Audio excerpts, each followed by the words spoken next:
for a ride in a rocket ship? I'll drive. Yes. Yes, absolutely. I've got a lot to do.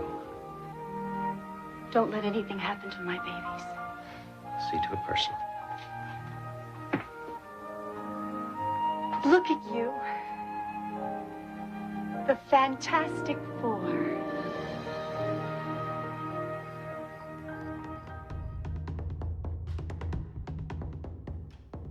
Welcome to the Real Comic Heroes Podcast.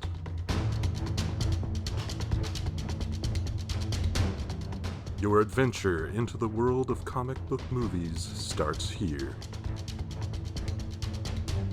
Greetings, citizens, and welcome to another adventure of the Real Comic Heroes Podcast. My name's Travis. And I'm Patrick. And we've got a couple special guests here. Let's go to the one on time. Johnny, I believe, was on time. No, Jonathan was on time. Oh, okay. Johnny. How'd you get confused? One of these was on time. You sound so similar. What? Yeah. Okay. Hi, I'm Jonathan. I'm on time. How's it going, everybody? Oh my goodness. And I'm Johnny, and I was late. My computer decided to make me late. I'm so sorry. It's okay, given what we're here to talk about today. No one wanted to be on time. Oh, that's so sad. But we're here, the Fantastic Four. It's us. That's right. Oh, dear God. Which one are we? Which one? I'm Ben Grimm. Obviously. Yeah. Just mass-wise, I probably Ben Grimm. Wait, does that make me Sue? You talked about Johnny being Sue. Yes. Yeah. Well, no, you could. We Hey, we're evolved. You could be anybody you want to be. Do you want to be? I mean, you could be Johnny. I could. I mean, that's me. Hi. All right. I got dibs on Sue then. Because nice. Much like me watching this film, wanted to disappear. Oh, God. So does that default me to Mr. Fantastic? Yeah, you're Mr. All Fantastic. Right. Awesome. Yeah, you're stretching all over the place. Yeah. Actually, unfortunately, you're the jeweler. Oh. Sorry. You're a Damn little it. hobbit troll man that lives Oh, underground. no. Sorry. Son of a bitch. Well, yeah, we're here for Roger Corman's 1994 unreleased Fantastic Four movie. Thank you for saying it with a question mark behind every word. Yeah. Roger Corman's The Fantastic Four? It is. It is a question mark. It absolutely is. Oh, man. Where do we start? Does anybody have history with this movie? I have tons of history with this movie. This is in my wheelhouse. I was in college when this came out. When this when this began. Yeah. I was in college, and when you watch, we're going to talk about two different things today. We're going to talk about the movie and the documentary. I had that issue of Film Threat when it came out. Oh, okay. I distinctly remember walking into the SMU bookstore and getting I don't remember what I was there to get, but on the magazine rack. I know that word makes no sense to anyone anymore. A magazine rack. It's what's over in the side of a Walgreens that no one ever goes to. And they had that issue. And I was like, "Holy shit! Are they making a Fantastic Four movie?" And I grabbed the issue and I read the whole thing. It's probably somewhere in a box, and I could not wait on that movie. And then college kept going and going, and it never came out. And I don't think I ever really thought about it again until 10 years ago. Hey, what happened to that movie? And then it became lore that it never got made, but there was a bootleg out there, a physical bootleg. And I was in film school, and that's all we did was find I had the screener for Punisher, that terrible Dolph Lundgren movie, the one that had the code at the bottom, it was sure. the dailies. Yeah, it was rough. And wow. We also got this. We also got Fantastic Four. And we watched it. And we were all like, "This is not good." Right on, Johnny. How about you? And I was like, I guess I will watch this for the first time. How do I watch this? Teach me, because you told me, and before you sent it to me, I literally pulled up my Apple remote. Yeah. And was Fantastic Four, and literally everything with that showed up, and I was including the Doomed documentary that showed up, and I was like, but how do I watch the movie? Is this impossible? Help. So I would message you. I was like, please teach me. Here's a postage stamp size YouTube video of the movie that I put up on my TV, which was a huge Yeah. mistake because everything was like a blob. Oh yeah. I should have just watched it on like my phone. Yeah. That probably would have been better, honestly. The way you're supposed to watch it. Yeah, The the way way I'm they gonna watch Tenet when it comes out on Right. for free. I'm gonna watch it on my phone. Oh my gosh. Patrick, had you seen or heard of this beforehand? No, like a few other films, you've ruined my life by introducing me to Hey, things it's didn't know about. it's implied in our mandate, man. It's on the list. We have to. It's our job to go through the list, and this is on the list. So I don't know how it got there. Oh, really? Okay. It just appeared one day. Well, seeing as I had no idea there was a conspiracy movie like this out there with, I guess, less than forthrightness, if that's a word, about It's not. making a movie just to just to keep rights. Yeah. That's basically what I knew from you saying something about it. Sure. Yeah. So that's all I had going into it. And honestly, it was more complete than I thought it was going to be. Oh, okay. I thought it was going to be like insert effect here. Oh, right. And like, cause I thought it just like they ran as far as they could and then they shut production. I didn't realize it made it as far as it did, I guess. Gotcha. Yeah, and also if you told me this movie was made in 1982, I'd have been like, yeah, this is a pretty fine Fantastic Four movie. But anything after Jurassic Park, Yeah. Oh, you watch it, and you're like, well, it looks like a student film. Yeah. yeah. And you I can was say that saying about fan Roger film. Corman movies. I mean, Roger Corman still is a Yeah. director. His movies don't always look terrible. Like this looks bad. Yeah. Yeah. It's debatable. I mean, like, but like you said, like the Toxic Avenger was made in the 80s. Yeah. So I would have, watching this movie, I would have been convinced that, this was made around the same time as Superman, like in 1978 or 79 or, it has that same quality of filming and everything. So, it's... Practical effects for everything. Yeah.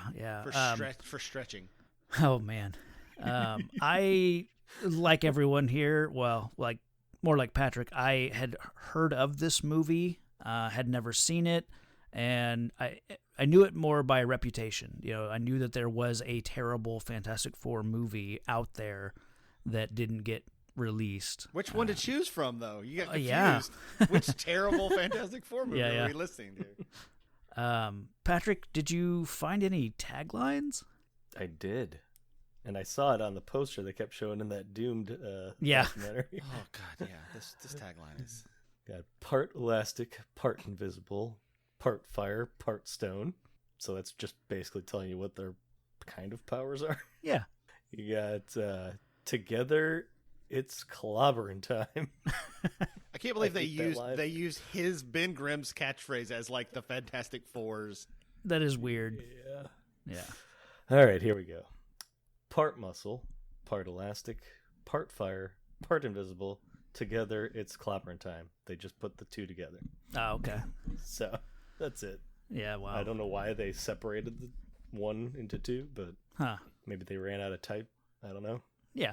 But yeah, that's it. Yeah. Okay. Yeah, I didn't think that. As you find out in that documentary, there was no marketing budget for this, so that's not. The guy with the weird eyebrows who kept raising his eyebrows. Oh yeah, in the documentary. That guy's the guy. 50. Oh yeah. I'm trying to remember which guy, because there's one guy that I think looks his name's like Jonathan or something. Oh, okay. There's one guy that looks tracks. like Alfred Molina, almost like. But all these guys look like they've gone through the Hollywood ringer. That they all look like roughed up by the system. Oh yeah. Because we have to agree. I mean, there's no. At least the bad Fantastic Four movies from the 2000s, you could say, well, we got Chris Evans out of it. Sure. And we got things out of it. We got to see Michael Chiklis do something different. Whereas this movie, no one in this movie ever went to do anything. At that point, that was I think Jay Underwood was the most famous person. Yeah, probably. If you don't know him, he's the boy who could fly. There you go. That was my. Yeah, that's my wife. She's like, I love that movie. I'm like, that movie's dark. Doesn't his mom die and then he sits up on a windowsill and pretends to fly? And at the end of the movie, it's about the power of positive thought and you can actually fly. I was like, I don't like this. Oh my God. It's weird. That sounds so bleak. Yeah. It's bleak as shit.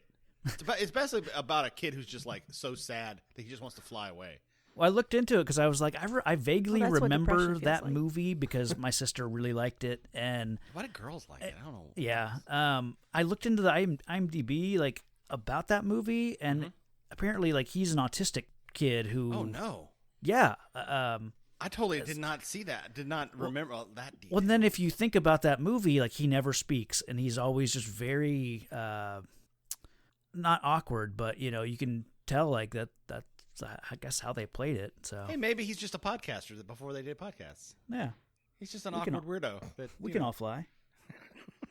We can. I wish. Yeah. So yeah, let's dive into actually talking about the movie, and it's got a hopeful credits sequence that I didn't mind the score that went along with it, but the whole thing is very Superman 78, just kind of a star field with some text and everything, and It's the Worst Brothers who did it. it is, yeah. The and music, it's not bad. That music's good. it's Of everything in this movie, this is the only thing I could say, other than the Thing costume. yeah, I'm like, yeah, that's actually not bad. I mean, yes, it is derivative of. It's John Williams light. right, Yeah. and you can tell that they made 3 or 4 main theme songs, and then they just repeat those throughout the movie. They have the Love theme. They have the Doctor Doom theme. Right, and then the hero theme kind of thing. So, yeah. Yeah, one of them sounded like Jurassic Park to me when they enter the park. There was one beat in the hero theme that felt very Attack on the Trench Run in Star Wars to me. Okay. So, yeah, it's It's an homage. Yeah. But I guess like if you think about it or look at it in terms of like the other things that came out of this studio, it's actually okay. Music-wise, it's not bad. They were limited on how much they were able to make, and you find out in that documentary that the Worst Brothers, like they paid for the studio time and the symphony, 40-piece symphony. They paid for it themselves. They spent like $6,000 or $8,000 to finish. So it makes sense that they only were able to produce a couple pieces of music, and that's why they repeat it throughout the movie. So, yeah, like most things with this movie, what they were able to accomplish with what they were given, it's kind of impressive. So we'll get into that more. But yeah, you start out with this college age Reed and Victor, Reed Richards and Victor Von Doom. College age. They're 47 years old. You can be 47 and go to college. Oh, yeah. Well, remember they're in a 4-year college and they're designing a thing to harness the energy of the future. I was like, that's not how college works. Because he's like, we've been working on this for 4 years. What? You're in regular college? This is your bachelor's degree? Yeah, when you're a freshman in college, you get handed a project that you're supposed to complete when you graduate, right? Yeah. Is that how college works? I don't care how smart you are. If you're only a bachelor's degree, I mean, this is their like base degree. Yeah. They're not even doctors, both of them. But they are being taught by George Gaines of... oh, yeah. Timekeeper. Most famous person. Yeah, that's the most famous person to me. He cannot act. It's what Commandant Lassard from Police Academy. It's Punky Brewster's dad. Yeah. Well, that's. I mean, I just used the data reference, and you outdated my reference with Punky Brewster. At least some people have seen Police Academy. Yeah. I'd always confuse him with Mr. Hooper from Fraggle Rock area. Mr. Hooper was from Sesame Street. Or not. Yeah, Sesame Street. I don't know why I'd confuse the two. They're just doddering old men. Yeah, that's probably why. As a little kid, I was just like, one old guy's another old guy. Because in the 80s, they were 70, so it's like, well, they're at the end of their run. Yeah. Yeah. I saw him, and I was like, okay. Has anyone checked on him? Is he still George alive? Gaines? Yeah. Probably not. I mean, right? Right? Come on, he's got to be alive, right? Which, no, 2016. Oh, whoa, that's still a lot further than I thought he made it. 99 years old. Yeah. He was 98, yeah. Way to go, George. 98, 99, yeah. Oh, that's right, he was in Tootsie. I totally forgot. Yeah, he's the pervert. Anyway, go on, sorry. I really thought, because it is George Gaines, I mean, he was, so far the most recognizable person. I thought, oh, okay, he must he must come back. But nope, this is his only scene, just teaching them, a couple, maybe 2 minutes of screen time, if that. But then we... that was it. They get him right at the top. That way they can say that he's right, in the movie, yeah. and then... Then you get Reed and Sue meet. Reed visits the... It's so creepy. I have is. Okay, yeah. I'm Mrs. sure we all do, yeah. From Mrs. Storm's boarding house. Yeah. Let's start there. So they're staying at a boarding house. And then I just wrote... when he hugs her, I wish he'd turned to Ben and been like, I'm gonna have sex with her someday. Because oh my God. I'm like, why are you showing her as a child? And he's in college and she has a crush on him. I'm like, oh no, first off, he could be her dad. because he's 47 years old. Yeah. So it's like knowing that later on in what happens or whatever, but it's just like, first off, why in your right mind as a mother would you allow 47-year-old college students live in your house with you? Well, because they seem to babysit Johnny. I think Ben's babysitting him. Yeah, he's playing a video game with him, and I with the obvious crush that Sue has on Reed, I had to wonder, he must be, well, I'll buy that he's not aware of it, because Reed Richards is very naive and very ignorant of social norms and things like that. I could buy that he isn't aware that she has a crush on him. The mother should be aware. She should see it.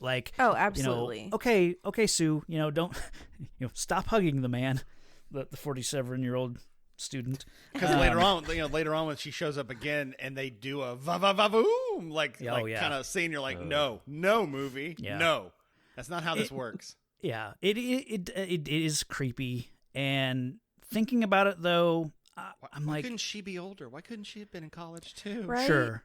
Or at least look like she was a senior in high school or something. She looks like she's in middle school. Yeah. She's that actress. I've seen her in a bunch of stuff. She always plays the really mean girl. That actress. The young Sue Storm? Yeah, Sue Storm. Okay. In my mind, she was on Little House on the Prairie. I know she wasn't. Oh. Like that Nellie Olson kind of character. Sure. She was always the really just mean little girl. It's the bangs. Okay. I forget her name. I'll have to look her up. Her Mercedes McNabb is her name. That sounds. Oh, she's in Addams Family. She's the bad girl in Addams Family. That's right. Oh, yeah. I did see that. Yeah. She's the one from Addams Family Values that the Oh, that harasses Wednesday. Yeah, at the camp. Yeah, mm-hmm. And also she was in the Hatchet movies, if that helps. That franchise we're all big very Hatchet familiar fans. with. Yeah. I will say that, like a lot of things in this movie, it's kind of comic accurate as far as the age gap. Not that they, had this crush and crush-y type relationship in the comics, but yeah. In the comics in the 60s, Reed is probably 15 to 20 years her senior. So that, while you don't get a scene like this in the comics of her being a child and having a crush on him, it still felt like comic accurate. I didn't realize their age gap was that big. Yeah. So then let's see, where do we go from here? They're doing this Colossus experiment. That it's this experiment that they're doing for their college project, and it's famous. Everyone from town is wanting to come check it out, and Sue and Johnny are all into it. They're basically going to harness the energy of Halley's Comet. Yeah, somehow. Yeah, with diamonds. Colossus, which Colossus never comes back into the movie. This is it for Colossus. Yeah. Yeah. Not the X-Men character, Colossus, but just the name. Yeah. And I said it before. Dr. Doom says, "We're harnessing the energy of tomorrow." Why? What do you mean? What does that mean? What do you mean? What are you going to do with it? What's the practical... What are we talking about here? This movie has a lot of tropey... they just... it's first pass dialogue. As we learned from the Doomed thing, they didn't have a lot of practice. So this is the second time they've read this stuff. It was not a lot of... Right. Oh, yeah, because they didn't do any rehearsing, no table reads, no anything. Yeah. But it's also what is it, is it supposed to be nuclear energy just like from a comet? Like, are you supposed to power the whole town for Right. the rest of your life? Like, I what? assume like every generic, sci-fi comic movie, science experiment trope. I'm sure it's just it's for renewable energy. I'm sure like somehow this is going to power, like you said, the town or the city or The town. I bet it's power, sustainable energy source. Do we know the name of the some kind. college that they're going to? I don't like know. Middale or anything? It'd like have like I don't know. All right. I couldn't remember because Ben Grimm is not wearing like a football. No. Oh, like you're asking for like a full on like Marvel-y reference of like ESU would be a nice, comic book college reference, but Empire State University, but no, I don't think they mention it. they're very far from Empire. Yeah, State. they're not in New York, the state of New York, right? Vague. It could be. I mean, they're in California. We know that. Oh yeah. So yeah, the this experiment, it obviously it goes to shit, and like somehow fries Doom. Listen, that's why you don't let like bachelor's degree in science Yeah. do like PhD level experiments. Yeah. Thank God Ben Grimm had his his thing tingle, and he ran to go help Reed because he felt Reed was in trouble. He knew there was going to be a How problem. does he know what's going on? He's like outside with all of them. They're all looking up at the sky. What about the guy who brought a mariner's binocular to look at the? He brought like an old school pirate like telescope. I was like, what is happening? Well, the weird thing is, I thought they were all like meeting up like to watch this, but it felt more like it was like make out like mountain or something. Yeah. Like it was like a drive-in theater, just an excuse to make out in the dark Sure. or something. When I first saw, it's probably the only thing to do. When I first saw this, I thought that this was where they were all going to get their powers. I did too. Yeah. When I first saw it originally, But that would have been too cliche. Right. The lightning thing. The lightning is always It's a lot of gigawatts. so. Yeah. oh, let's talk. Can we talk about that room, that set they built for the science room of the bachelor science room? Is Doom's machine like this like spidery claw thing with like a bunch of blinking lights behind it? And I was just like, this set is shit. I love it. Oh man. It's so bad. It's so bad. I didn't, because I was looking at the thing like going, usually in a movie when you make set design, the thing is to have like purpose, so you can be like, Sure. oh, that makes sense. That's a thing that's going to harness.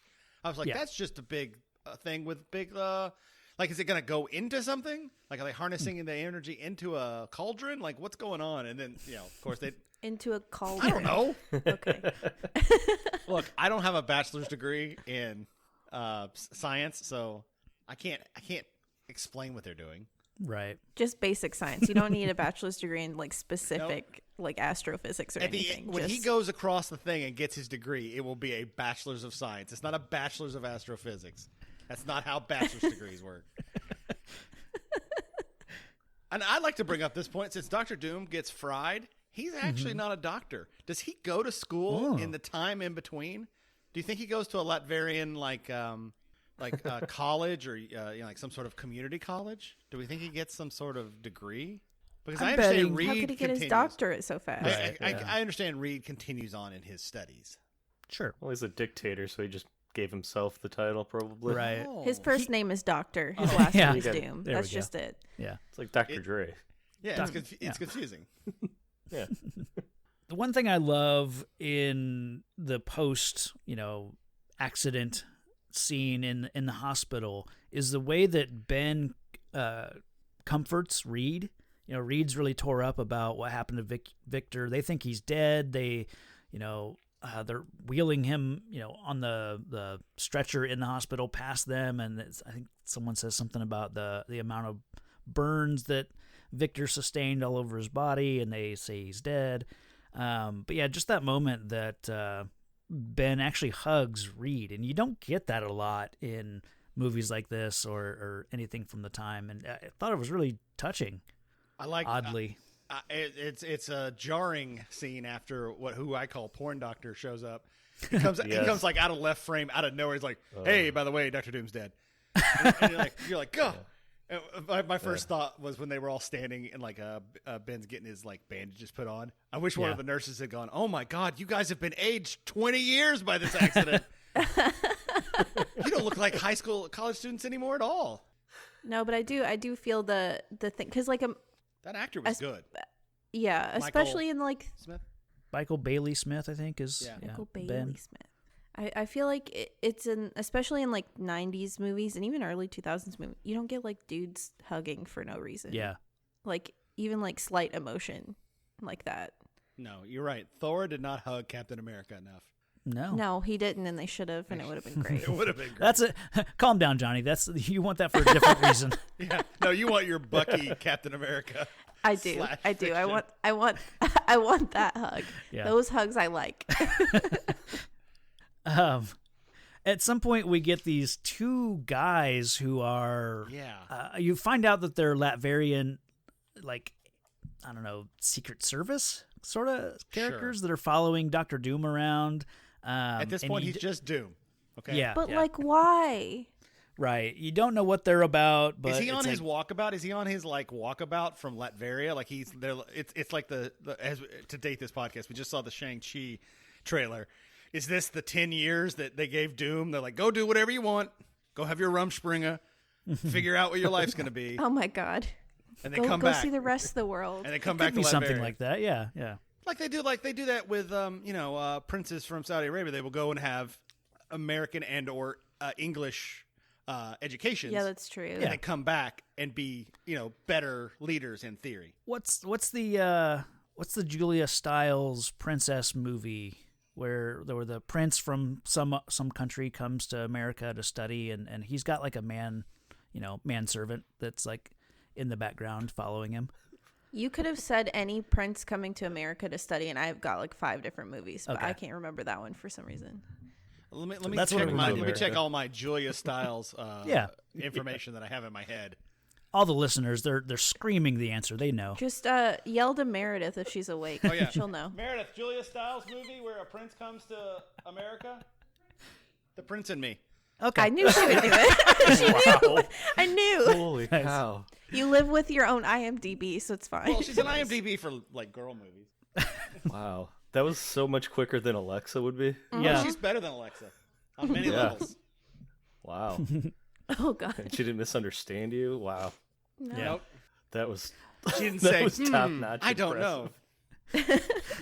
We're talking AM hours here and on the jeez. Not She's like like what the hell are you 8:45 talking my about? time. I got Good it. Lord. And I'm she's- making coffee. Yep, she's nicely walking through the house very quietly. She's a good podcast. Thanks, Meredith. Thanks, We love you, Meredith. Wow. Where are we at here? We I'm get actually introduced to impressed. the That's the best thing of this podcast so far. yeah. Okay, but like I have a question real fast Yes, since we were please. talking about Dr. Doom's Rumspringa. Is like because I'm not super familiar with like the most familiar character I am with the Fantastic Four universe is Silver Surfer. Okay. And the jeweler. Because I used Yeah. clearly because I used to watch the Silver Surfer Oh, sure. cartoon Yeah. a lot. I don't know why I don't know this. Is that a thing? Is Dr. Doom before? Like, does he come from this country and like Yes. has to? Okay, thank you. Sorry for No, being the it's ignorant not person ignorant. out. It's a good. Hey, in this movie, it's a good question to ask.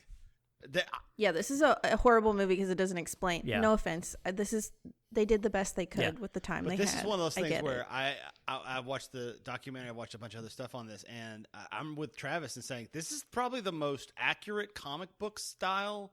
Like, their costumes are correct. The storyline, other than the mole man having to become the jeweler, is correct. Like, it's not bad.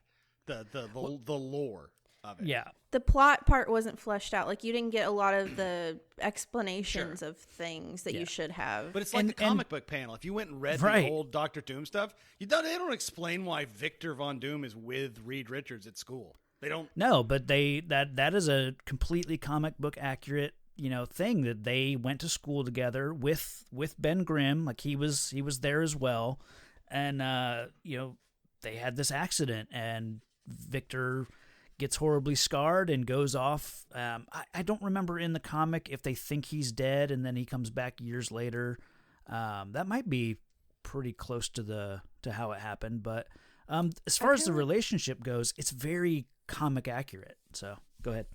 I kind of feel like that like makes a little bit more sense, especially with watching like the Doomed documentary of like how they all went out and like, I know specifically the woman who played Sue Storm talked about it. She was like, I went out and I went to the comic book store and I asked them for like this, and this, and then they kept referencing like the era that they chose to like pull the costumes from. And I feel like the crew and the cast were working really hard to be as accurate and true because they wanted this to be a thing. So they're like, I want it to be as legitimate as it can be.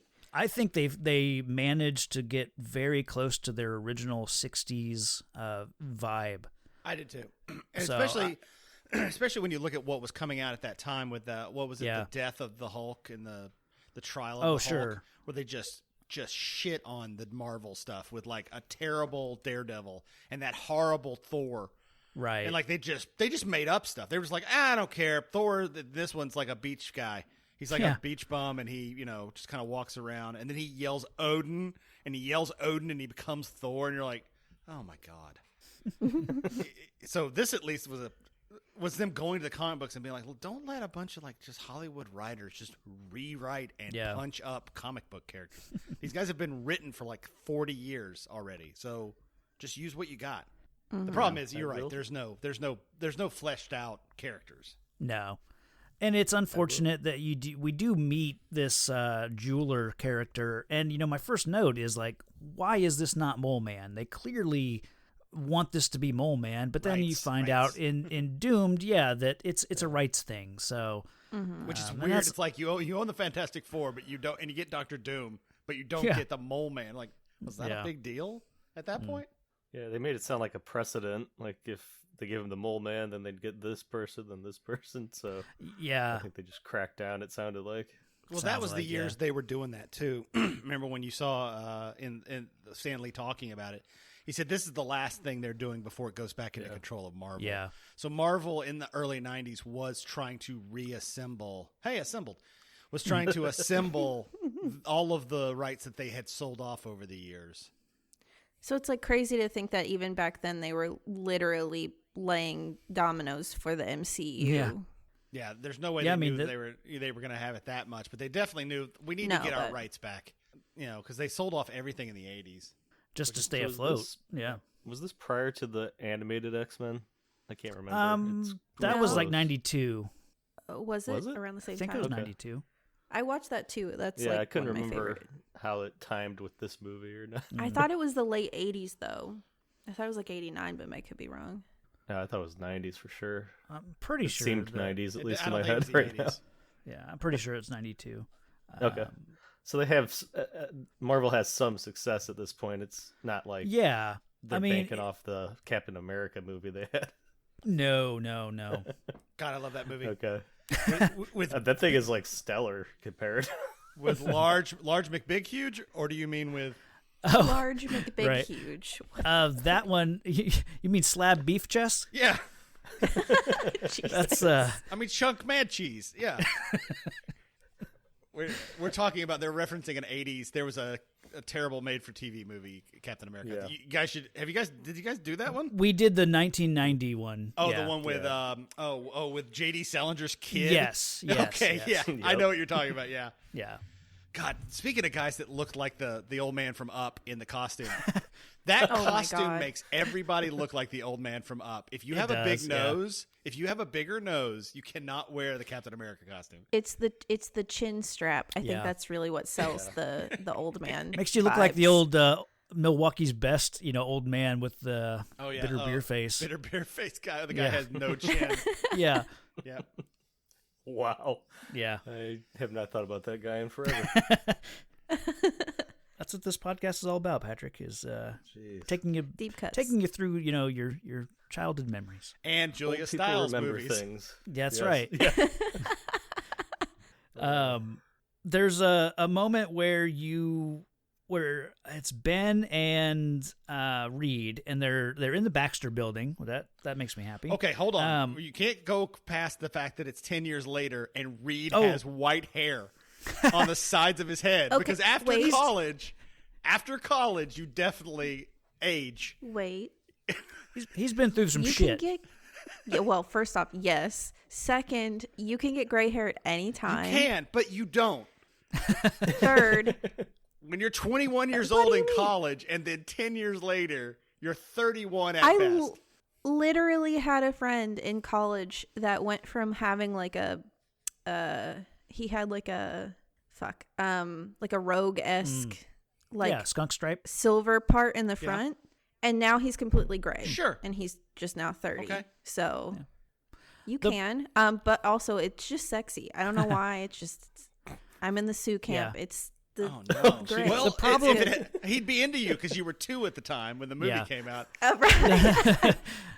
The problem is that, Reed Richards is perpetually 45 to 50 in the comics. Yes. And they want him to look like that here, but they also want him to be a college student.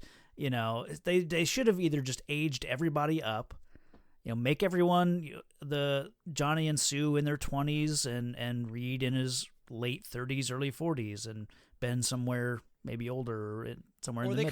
They could have been actually getting their doctorates. This could Sure. have been post school.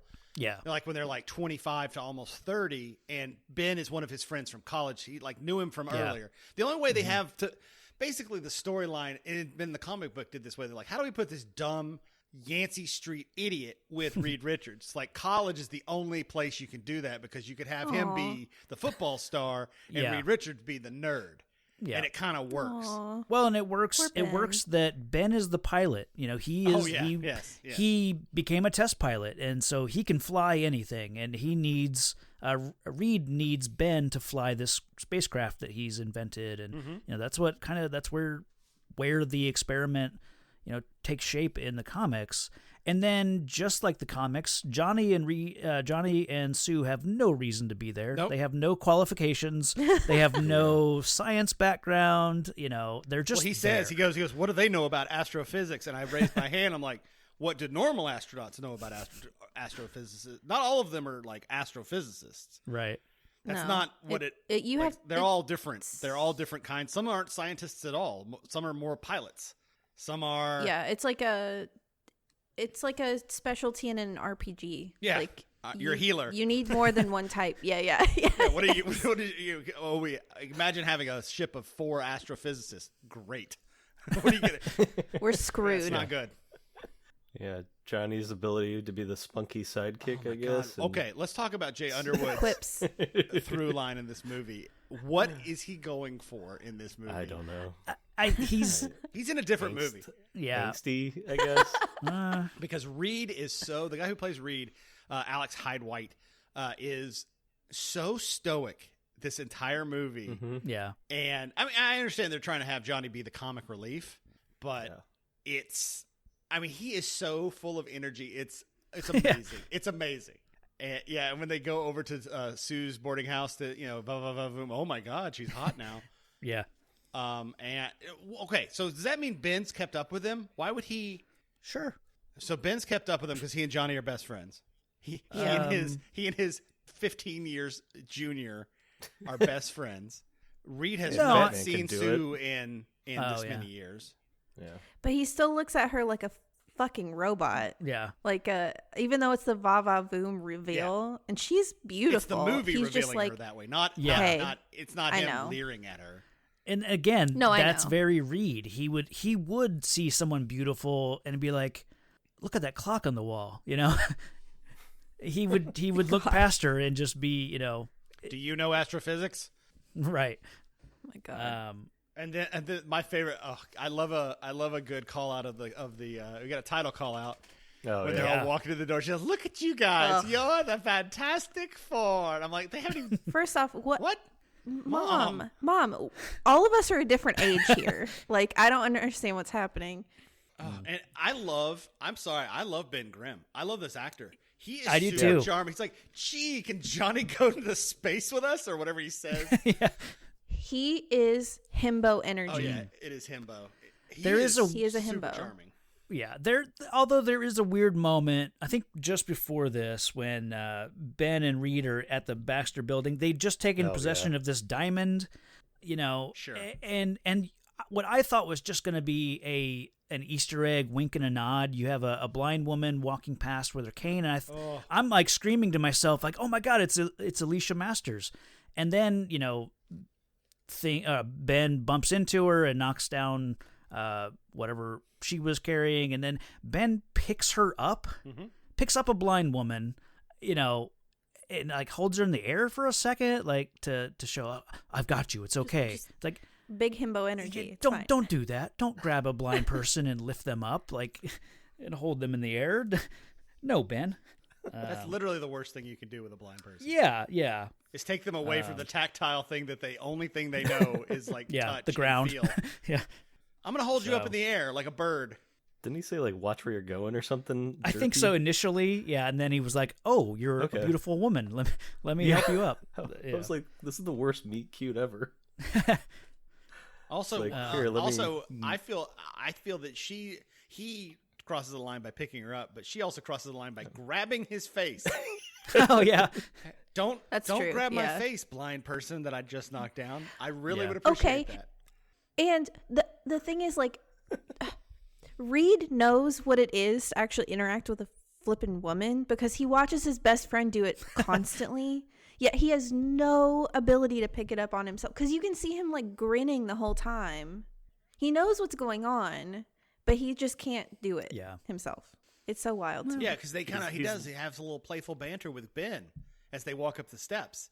Yeah. I'm like, who's this Reed? This is a different Reed than just 5 minutes ago met a va-va-voom and didn't even say anything. This is locker room Reed. I think he's living vicariously through Ben because he's too uncomfortable for himself to do it. He's like, I can't talk to ladies. I've got male pattern grayness. I can't talk to women. I did murder my gray hair worked. I did murder my lab partner in college. Yeah. So I got a lot. I'm carrying around a lot. Yeah. But Reed is the type that he would finish what he started with Victor. So he's finally gotten to the point where he's able to complete this experiment or do it right. Hence the diamond that they've brought in. This diamond that's the size of a tangerine. It's comic. It's comedically large. Also, diamonds I don't think look like that. No. If a diamond was that big, it would be like a rock. Not. Yeah. That looks like salt crystal. Yeah. I wish Ben had licked it. Like, hey, Reed, I think you got a bad deal here. This is salt. That's how Ben talks for me. Ben always see. That's the one thing. I think he's charming, but he's not doing. They've completely gotten rid of the fact that he's like a New York kind of ever loving, like gruff. I mean, he's gruff as the Thing, but they've like augmented the guy's voice. Yeah, as opposed to like the Michael Chiklis vibe. Yeah. When Michael Chiklis talks, you're like, yeah, that's what Ben Grimm sounds like. So yeah, he knocks over a blind lady, picks her up. Yeah. We got a big diamond that's a Himalayan salt lamp. I will say, it's a pink salt lamp. I will say, I did not fast forward, but I did not pay attention to any of the jeweler story. Okay. I didn't either. I was like, I don't care. I know they were trying to make this movie an hour and a half, and they needed everything they could get because they didn't have enough. Yeah, I feel like if they can't do the Mole Man, and there's no story here for the Mole Man to be a part of, they should have just dropped the jeweler altogether and figured out, do more character development with the Four and Doom, like figure out something else. You don't need the jeweler here because I guess at a certain point he there's like this love at first sight aspect to him and Alicia it's so gross. I've written down in my notes because remember the Mole Man sees Alicia and actually wants to steal her too, and I wrote, why is the Mole Man horny? Why is he horny? Why is this in the story? Right. You're doing a meet cute between Ben and Alicia, and then Mole Man has just happened to be there. He's like, wait, I want to get this diamond, but holy crap, look at her, va va va boom. I'm like, no movie. I don't know why this is a thing. You're playing with my heartstrings. You've got scenes with a man that should be interested in a woman. He's not. Then you got a scene where a little mole man is interested in a woman. Shouldn't be. It's like I get the whole like premise of like why they're like she's blind, she can't see that I'm ugly or like whatever. And where I live, which by the way, that was also why I did not pay attention to that whole part, because it was literal just black blobs on my TV. I was like, I can't see any of this down here, so I'm just gonna assume that this is a weird society of people who got shunned out, and I'm gonna that's all you need to know. Kind of just ignore it now until we get back to the Fantastic Four. Yeah, I thought it was supposed to be like those underground mutants from the cartoon. Kinda, yeah, the Morlocks from the X-Men. That's who I thought these were. Kinda, yeah. Just society's, unwanted. Yeah. I thought it was people with like and some kind of disfigurement or something that shuns them by society or something. Right.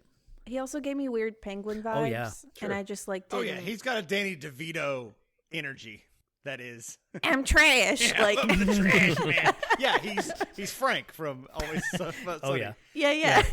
Yeah, when he shows up, I'm like, it's Frank. It's just Frank. Got to pay the troll toll if you want to get in this boy's hole. It's human meat. That's who every time you show up, I'm like, just get Danny DeVito to be in this movie. Yeah.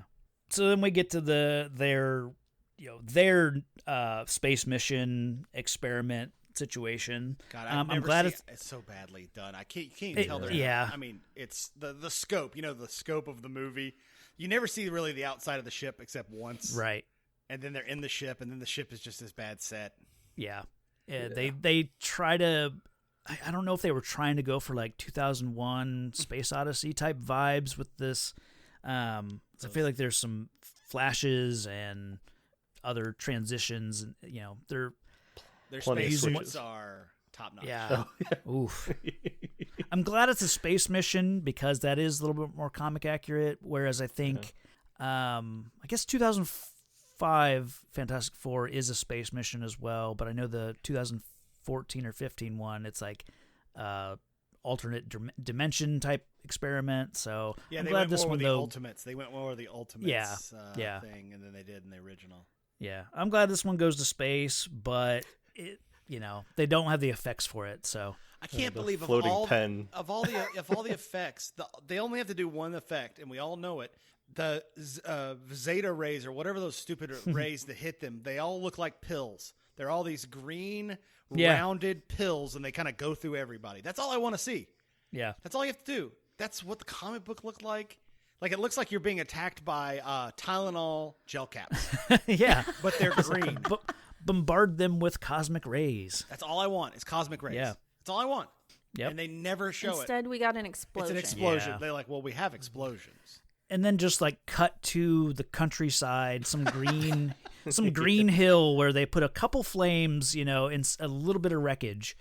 And they all landed together. Thank God. Yeah. I mean, it blew up. It blew up in space. And they landed together on the ground with no parachutes. Which I was like, okay, so they're superhuman now, but are they invulnerable? I mean, you could shoot Sue Storm, right? She's not indestructible. None of them are completely indestrucable. I mean, the ever-loving Ben thing would be is, the most indestructible, but Ben he's still not like So then we get kind of them together. Johnny jumping around like a crazy person.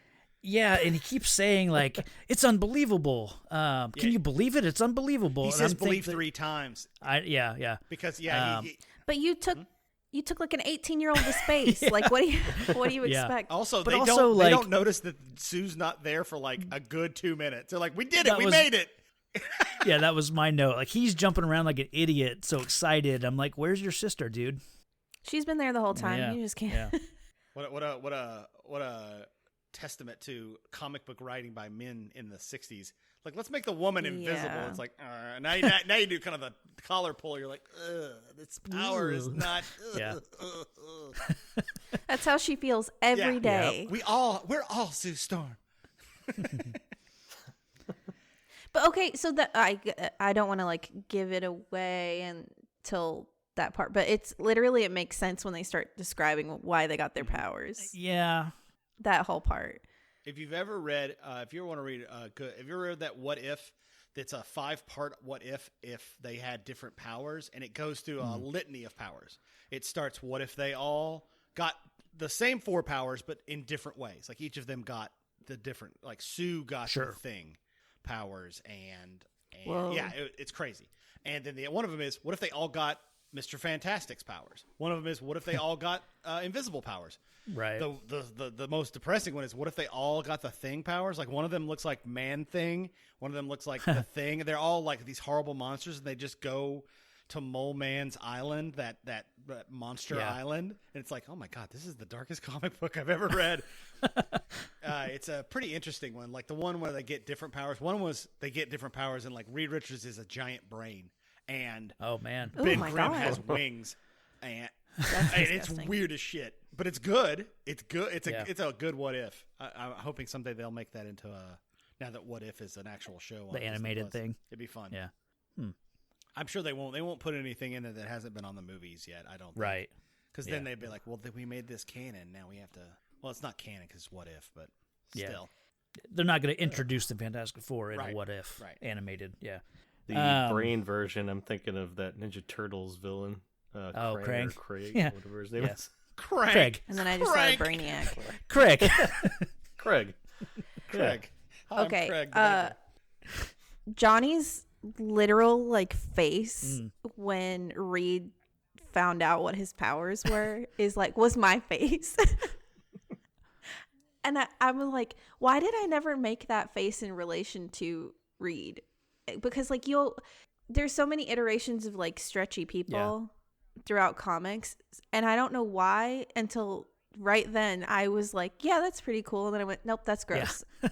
That's gross. I don't know why now it's gross now. There was something in the maybe late 90s, maybe early 2000s, and I don't remember if this was in like a Wizard magazine or if this was in comics, but someone decided to like scientifically explain how each of them kind of worked.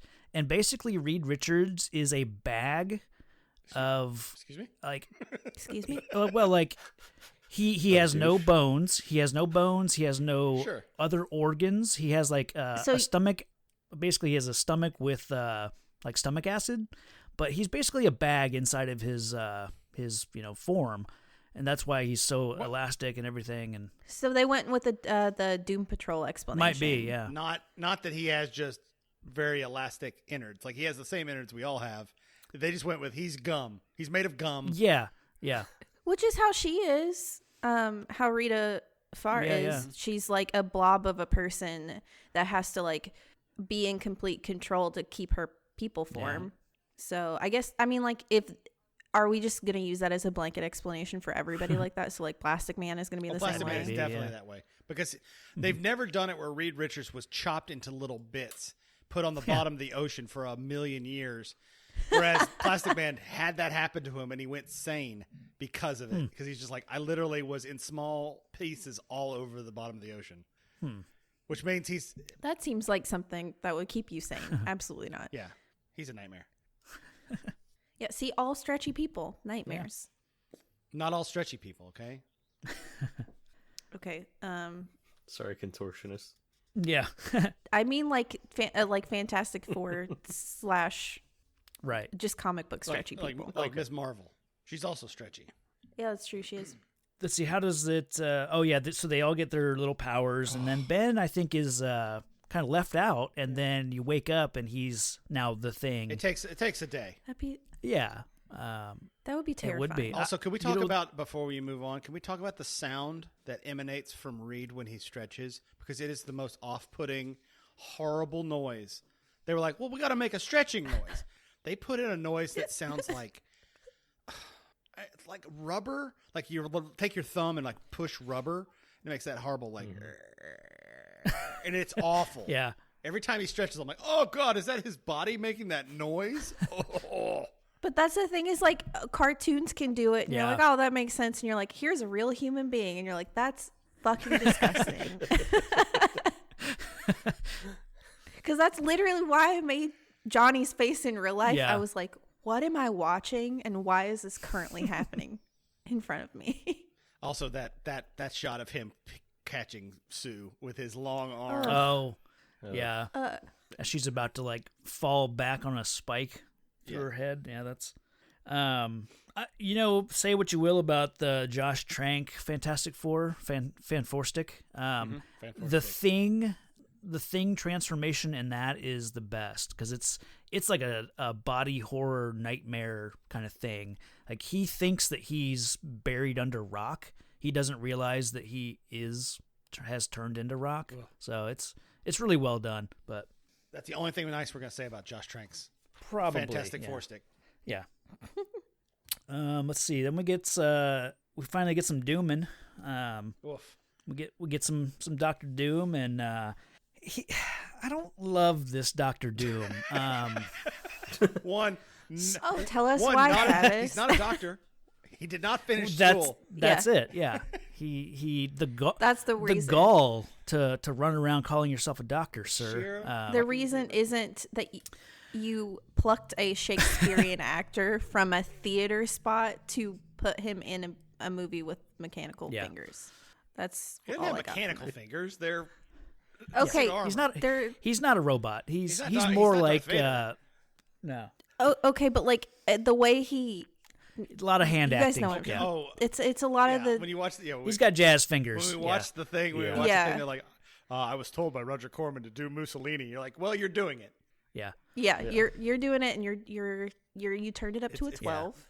We're gonna need you to calm down. I think the problem I have with Dr. Doom in this is that the Dr. Doom that I have in my head when I'm reading the comics and just everything is so beneath Dr. Doom. Like Dr. Doom wouldn't cackle. He wouldn't gloat. He's more serious than Thanos. He's a scientist.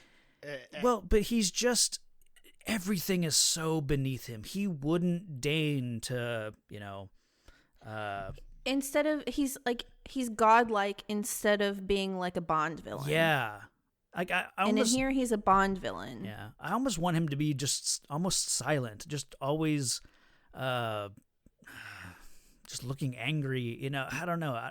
But then that's boring. You can't do that on screen and make it interesting. But he was a little more over the top than I was expecting. So first of all, I'm going to call him Mr. Doom from now on. I'm not calling him Dr. Doom. Just Mr. Right. And second of all, his Machiavellian plans are like, what?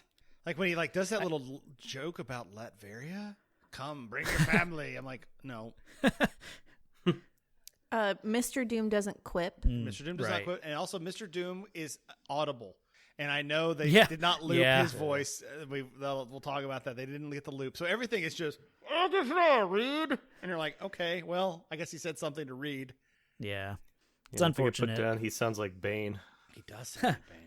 Oh, you come back to die with your city. I was born in Latveria. We just had a Bane off. Nice. Yeah. Take control, oh my gosh. Reed Richards. Take control. Nothing like your armory gratefully accepted. There it goes. This is the rest of the podcast. It's just Bane. What have I done? We'll call him Dr. Bane and Mr. Doom. The lovely, lovely singing voice. I got nothing else. That's all I got. Okay. I'm going to go watch a Julia Stiles movie. There you go. That's it.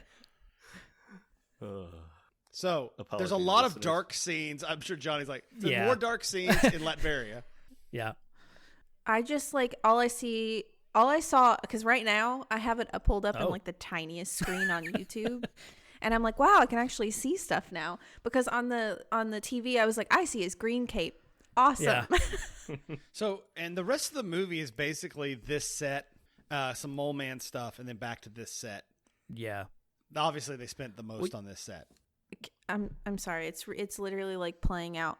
Why is Alicia creepy? Yeah. She is so weird in this movie. And I'm not saying that because all blind people are weird. Don't add us on the podcast about that. I'm saying it because whoever she was playing, she plays it like she's blind, but also differently abled. Oh, sure. She's not. Okay. She's like a mystic, like one of those the fates. She's like one of an oracle. Yeah, she plays it like she's like an oracle. What? No, she's just blind, lady. Just play her blind. Yeah. Don't play her whatever this is. Okay, she's it was blind. We're gonna do the same thing we do with the jeweler. She's blind and horny. They're all horny because like it's so just the way she touches the face that she made of Ben, and like I was like, what is this? Did I flick to like a porn? There's definitely like, some horny energy there. Yeah. Gosh, I wish lady, you're in a workshop wearing overalls. Like, if only I'd known Ben Grimm when he was younger, when he was 12. that would. Oh my God. This movie has a lot of weird energy about that kind of stuff. So is she a sculptor in the comics? Yes. Yeah. So okay, because I wasn't sure if they got this from like the Lionel Richie video. Oh, yeah. Yeah. Alicia Masters is a Alicia Masters is a pretty cool comic book character because she's the daughter of one of their original supervillains, the Puppet Master, and it took me so long to realize that Puppet Master, and she's Alicia Masters. Like the Puppet Master's last name is Master. His first name was Puppet. Well, I don't know about that, but so she's Alicia, and she's the daughter of this guy, this crazy, mad scientist who he creates. He'll sculpt out of clay, this radioactive clay, that when he finishes the sculpture, it's somehow like if he sculpts the thing, then he becomes it's like a voodoo doll almost, or it becomes a doll that he can control. And so if he makes the doll walk across the room, then somewhere out in the world, the thing starts walking across the room. Like he loses control over himself, and now the Puppet Master has control. And so he often would, sculpt the Fantastic Four and then make them do things, make them steal things or whatever. Look, like it's not a great power. It's weird. It's weird. Yeah. But it's so she's, so she's his daughter, and she also sculpts, but not with nefarious means. How much better would the movie be if she's actually a terrible sculptor because she's blind? Man. Yeah. And she just doesn't know that it looks terrible? Yeah. Oh my gosh. Just every time, like, Ben Grimm's like, oh, that looks just like me. Yikes. No, it's really good, Alicia. No, that's you nailed it. Yeah. But yeah, they're Alicia and Ben, like they have that one of those relationships in comics that's almost as old as Reed and Sue. Like they I don't know that they're still together, but like they become a couple, and Well, she's a good foil for him because she's, he's a monster. Right. And now this is where it treads very closely to Black Widow also being a monster because she can't have children. We're real close to, well, I'm a monster too because I'm blind. Oh yeah, Marvel in the 60s is lousy with disabilities as it makes you like negatives. I'm a rock monster. I'm blind. It's the same thing. Well, like wait, what? No. Well, like Matt Murdock could never ever be with Karen Page because he's a blind man. How could she ever love a blind man? Yes. Well, it's just like, hi, he's lit. It's fine. Yeah, no, it's fine. Yeah. Donald Blake, who becomes Thor, like he walks with a cane and a limp. And how could Jane Foster ever love a man who's lame? That's the 60s. Stan wasn't great about. He liked to give his people disabilities, but that became the reason that so-and-so could never have happiness, so, but he did manage to put Alicia and Ben together because she couldn't see how ugly he was. She could only see how beautiful he was on the inside, that sort of thing. So, but she could feel at the same time, how ugly she right. was. Yeah. At the same time, like that's also weirdly shitty. Yeah. Not just because, like, of course, that's going to be like the easiest storyline to go with. Just put him with a blind girl. Right, it's like it's like you would want love to persevere in spite of it, not because she can't see it. That like that's what you'd hope for, or me, I guess, what I'd hope for. Because like the same thing, I guess, like still shitty Black Widow and the Hulk or whatever. It's like I don't consider her a monster. Yeah. I know that's monstrous in like that time for her to not be able to have kids, but it's like she can still see him and loves him in spite of that, or likes him, has a crush on him, whatever. Yeah, it goes into weird territory, but I like Alicia Masters. I did not remember that she was Mr. Puppet Masters. Yeah. Mr. Puppet Master. Yeah. Please, my father's Mr. Puppet Master. Yeah. Just call me Puppet. Yeah, I think this made me realize that the Toxic Avenger uses the same Yeah. blind woman trope. Yeah. Oh, Well, because yeah. I mean, Stan Lee. Say what you want about any of these writings, his tropes are why we have superheroes the way we do now. He was the first one to Pretty say, much, I want 4 people. They have earth, wind, fire, and water powers. Yep. And you're like, okay. Captain Planet. Nice. Yeah. Well, that's what they are. Well, there's no heart. Basically. I guess they are. Yeah, heart. no heart. Heart is that But little they're- robot. Together they are. Yeah, they're the elementals essentially. Yeah. Yeah. And his tropes were such huge, like overarching tropes that every comic book character is based on. Doctor Doom is the base of every Yeah. villain. I mean, it's not like he invented that. He didn't invent the mustache twirling villain. He just made it into a guy that was in metal, and Because he's so like horribly disfigured underneath that he, encases himself in metal, and he uses that as revenge I feel for like- against Reed Richards. he needs to find a nice blind girl that will love him. Yeah. Have we confirmed or denied that Stan Lee did a lot of LSD? Confirm. I mean, it's the 60s. Well, just because like some of these things you just sit there and you're like, wow, what can I make the most horrible, weirdest thing? I got it. No. Burn his whole body. Put him in a suit of metal. I don't thought think- it was the protection. Like I thought he like radiated energy or something. I didn't realize it was just to hide his burns. Oh, he's like the Atom? Like I thought there was something contained within the armor. I didn't realize it was just like hiding his visage. Captain Atom. I think maybe At least he was the captain. Yeah, that's right. I think maybe Fan Forstick may have had some element of that, like it was a containment suit kind of thing. But no. In that he had like weird powers, like he had like metallurgical, like he was like a techno, not technocrat. Right, That's not what I'm looking for. Yeah, techno mage. Right. Yeah, Technomancer. Thank you, technomancer. Because it's like Dr. Doom is just a smart, he's scabby guy. Yes. That's it. He doesn't have any powers. I don't know. What? He's a burn victim. He's a smart, scabby guy. Yeah, he's a burn victim. A burn victim. He looks. I think in the in the original comic, like Origin, he. What is it? He makes this mask, and his men are like, "Sir, you need to wait for that to cool down before you put it on." And then he just puts it up to his face, and it burns his face. He's so like fueled by rage of like, I need this identity, and then that's what Scar.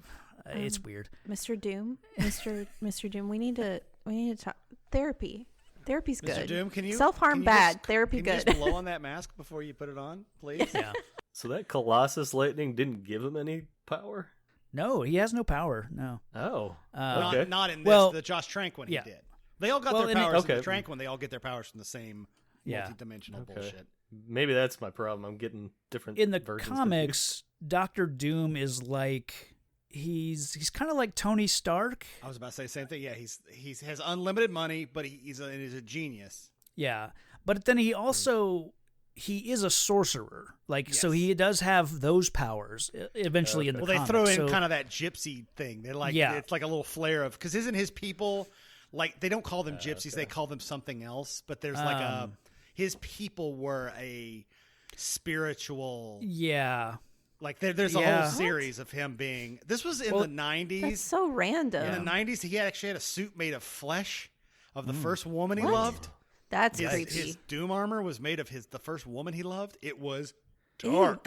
What? Yeah. It's like wow, that's Bill. serial killer. This is when he switched from being like all like techno Doom to being all skin suit Doom. And he had like magic arcane things on his armor. It was weird as shit. It was super weird. Just let him be mechanical and rich. He goes back. He doesn't have to do anything mechanical else. and rich and scabby. See, what I want in the Doom that I want in the future MCU is a guy that steals an Iron Man suit and trains with the Ancient One. Like he has Doctor Strange's sorcery and an Iron Man suit, Ooh, that would with be cool. with a hatred for Reed Richards and the Fantastic Four. Wait, Do you think he like infiltrated the whatever? I'm sorry, I'm not really. No, go for it. More versed in DC stuff. The Shang-Chi people stuff. Well, I think we're going to find that there's like a mysticism. The Shang-Chi people are like, that's like an offshoot. That's not going to be, that's more of a martial art thing. I'm sure there's some mystical part. They gave me League of Assassin vibes. They're gonna. I think we're gonna get more of the practical side, whereas I think that the Khmer-Taj is its own. Yeah. Like that's like the Indian style, Indonesian style mysticism, and then we're gonna get some. Right. I can't come up with a word that doesn't sound terrible, like a feudal, like a Chinese / Japanese / mystical. I don't know where they're gonna. Obviously, the movie's going to tell us. Yeah. It's probably going to be China, and they're going to have something in the past happen, and it's Shang-Chi. So it's gonna. I hope that brings in a new kind of. I actually kind of want new magic. I want something different than twirling your hand in a circle and making the. I want a different kind. Yeah, those weird like. I don't want to see.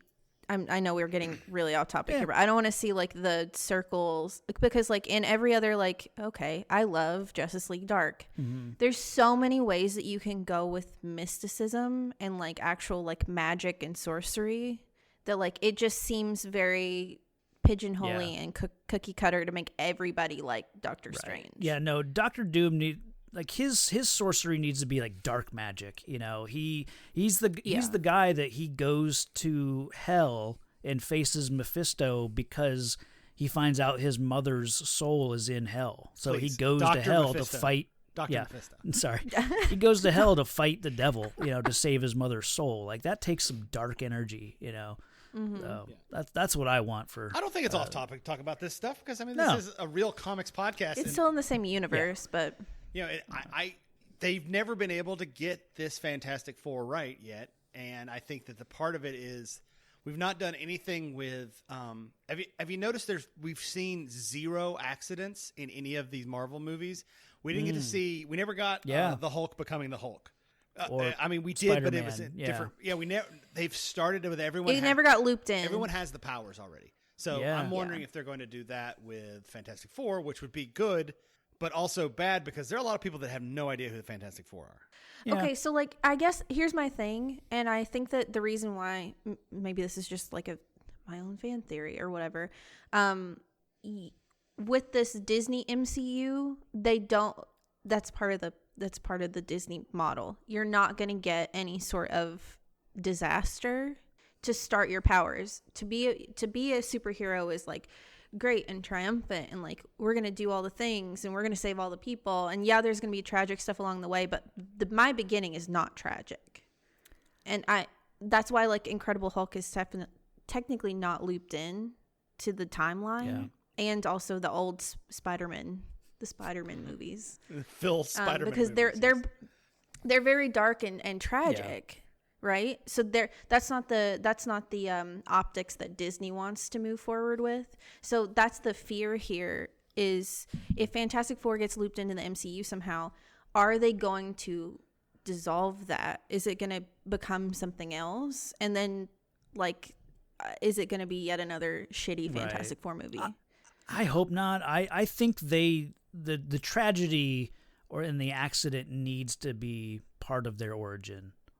I hope they don't gloss over it. I hope they don't try to make it seem like, you know, they wanted to be experimented on and were given these powers. Like that shouldn't be a thing, you know. It needs to be an accident. You need to have, you know, 3 of them get pretty, you know, like they get fantastic powers and one becomes a monster.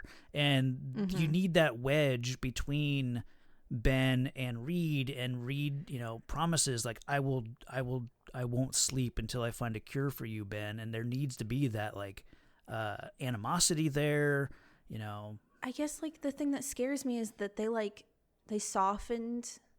Okay, I love Bruce Banner. I also that's like the Hulk is like another thing I used to watch the animated series of. They softened him so much for Disney.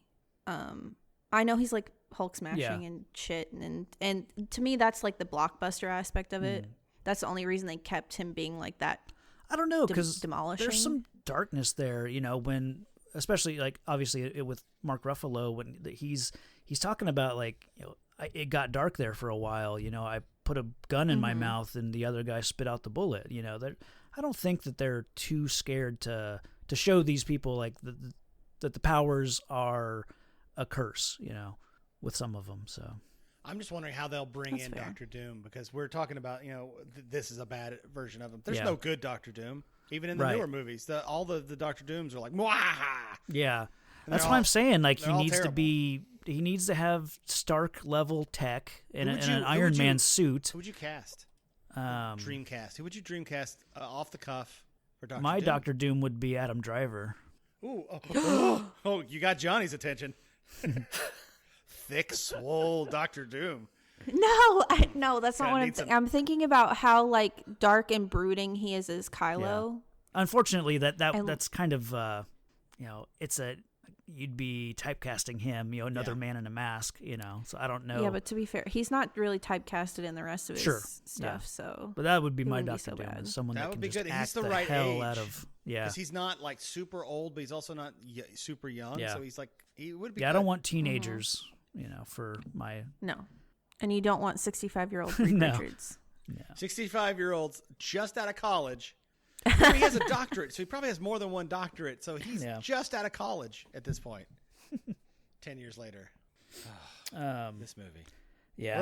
Where are we with this movie? They just got their powers, and God, the one that's thing, it. they kind of wake up, and the thing is, they're all reacting to him being this rock monster. The one thing I monster. wish, I wish, like when the army shows up, I wish they would have shot at the thing, like because they think, oh my God, there's this monster. I wish they would have shot at him to then reveal, okay, he's bulletproof. Like that's cool. No, but instead they're like, no, he's with us. Yeah. And the people with the guns hold their guns at the weirdest angle after they were shooting. It was like, these guys have never touched a gun in their entire lives. Yeah. Another badly lit scene. Yeah. Yeah. I appreciate the suit way more after watching It's the. good. Yeah. It's not bad. Yeah. And because I just with my family, I jokingly put on some of the 2000s, early 2000s Fantastic Four, and I'm like, that suit's not that bad compared to what they put Michael Chiklis in. Yeah. It's not bad. You can't see his eyes real well, but No. the articulation of the mouth is insane. Mm-hmm. I just like how they explained it. Like they wanted to be again that like super true Yeah. to the comics. Like give him those like grimacing facial expressions. eyebrow. Like He needs that big Yeah. eyebrow. Yeah. Mm-hmm. Which he It's doesn't very have in the Ninja Chiklis Turtle-esque. No, he doesn't. Yeah. In the Chiklis version, he's smooth. Yeah. And I don't like it. I like him with Oh, a big yeah. eyebrow. Yep. Because I know, again, they were limited by the suit. They only had one suit. Did y'all hear that? One suit with two heads. That was yeah. crazy.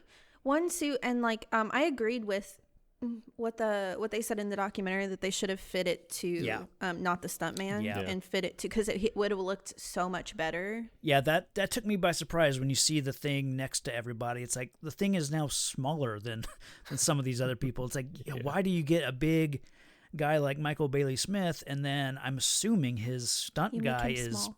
6 inches shorter? He's small.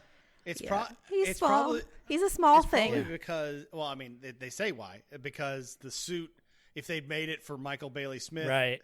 the thing would have been 9,000 feet tall. But I was like, but the thing should be bigger. Yeah. Like, I have no Yeah, problem yeah. with the thing being a big man. Here's the problem, though. We did win in that they did dub over the voice of Michael Bailey Smith. Yeah. Because if they had put him in the suit, we would have a movie with both Dr. Doom and the Thing talking through Oh, God. plastic. It would have been really bad. Right. So at least we get, Yeah. I mean, because he's like, it's Clobberin Time. And we get like his mouth snarls. I'm like, all right, that's actually pretty good. Not bad. Yeah. You got to do the trade-off, I guess. Hey, here comes the line from the poster. You know, the Fantastic Four. It's Clobberin Time. Their group catchphrase. Oh man. The power kind of display montage when they get back to this, maybe army facility, Sure. what they think is an army facility. It's not bad. It's kind of just like one example of everyone's powers. You get everyone just displaying to this doctor, who is a real doctor, That we know of. That we know, yeah. Okay. You kind of get an example of each of their powers. And we were talking about this in the green room, and I was like, they fundamentally don't know what Sue Storm's powers are. They think she's a trickster. They think she is I'm going to go invisible and then walk to another part of the room and be like, I'm over here. And I'm like, that's not her powers. Her powers is she can generate invisible force fields. It just happens she can do the same thing around herself. That's one of her powers. Yeah. I that's something that I got really frustrated about this movie. Like, up until the end, like, no one really has any idea of the scope of their powers. And even then, it's only, like, the tip of the iceberg. Yeah. I mean, Reed can only extend one part of his body at a time. Yeah. Whereas in the comic books, he's always, like, bendy man. He's like, walking really crazy. And he can be a big blanket, basically, and wrap around anybody, you know. Mm-hmm. So glad they didn't try that out in this movie. How horrible would that have been? Oh, he would have just been under a blanket with his head poking out. Oh my God, ew. Like, looks like he's wearing a poncho, but he's the poncho. He's like a Snuggie. Yeah. Oh, that was like the worst vision of Reed Richards as a Snuggie. There's your $1 million idea. Make a Snuggie that looks like the 1994 version of the Fantastic Four. It's just his head at the top. Yeah. And the rest of it's just, you just put it on and like you're wearing his head. I like this. This is like Doom getting his first girlfriend body as his armor. This is You can make that as a Snuggie too. I love the Fantastic Four Snuggie. The flesh Oh my God, body. yeah, this would be a great line. You got the Ben Grimm. Yeah. And it's just all blocky. You got the Alicia Masters, just some messed up clay. Ben Grimm one could be a weighted blanket too. Oh my God. Now you're talking Jonathan's language. Sue is just like plastic blanket. Yeah. Just a shower curtain. Shower curtain. Yes. Oh my God, that'd be amazing. And Johnny's is flame retardant, or it catches on fire. We're not sure yet. Or it's made of whatever blankets are normally made of. It's just a wool blanket soaked in kerosene. Yeah. It just adds so much LEDs static electricity every time you touch it. You're like, That's not a bad idea, guys. No. All right, we're going to Shark Tank. Right. Everybody, picture it. Fantastic Four blankets. And one Mr. Doom blanket. Don't you mean Dr. Doom? He didn't go to college. Show me the diploma. He did not graduate. He was burned horribly in his senior year. And that doesn't give you a degree. No. I'm sorry. He had third-degree burns. That's the only degree he had. I was going to say. I think he just mailed it in, maybe, and did a mail order. Well, in Latveria, he probably has, like, there's probably a Doom pavilion at the Latverian School of the Arts. Yeah. So he got an honerary doctorate from somewhere. Oh man, he's like Bill Cosby. That's even worse. He's just getting honorary doctorates from everywhere. Ugh. Yep, that's how it goes. Yeah. You got money. Guess that some of those got taken away though. I think all of them got taken. Hopefully, maybe that's what happened. Maybe Dr. Doom got his degree. Maybe he had enough credits to graduate, but when he went evil, Empire State University was like, no, we're taking it away. They called him. They're like, "Excuse me, Mr. Doom." It's Dr. Doom. No, I'm sorry, it's not. No, it's actually not, because you are not graduating now. So damn you all. It's Mr. Doom. Damn you, Empire State University! I will get you someday. I'm gonna wear your skin as my suit someday. Ew, All right, so yeah, we get a power. Okay, can we talk about their powers and Johnny's powers? Johnny's drawn on flames. He says flame on 1,000 times in this movie, and it's only. How does it know which part of his body it wants to do? Is it whatever he concentrates? It's wherever he's looking. So if he's looking at his hand catches on fire. Yeah, I think he explained that. Like he has to think about it, and I guess he finds the magic word. He calls it. Still, the best use of that was Chris Evans. He's like, imagine this, but everywhere.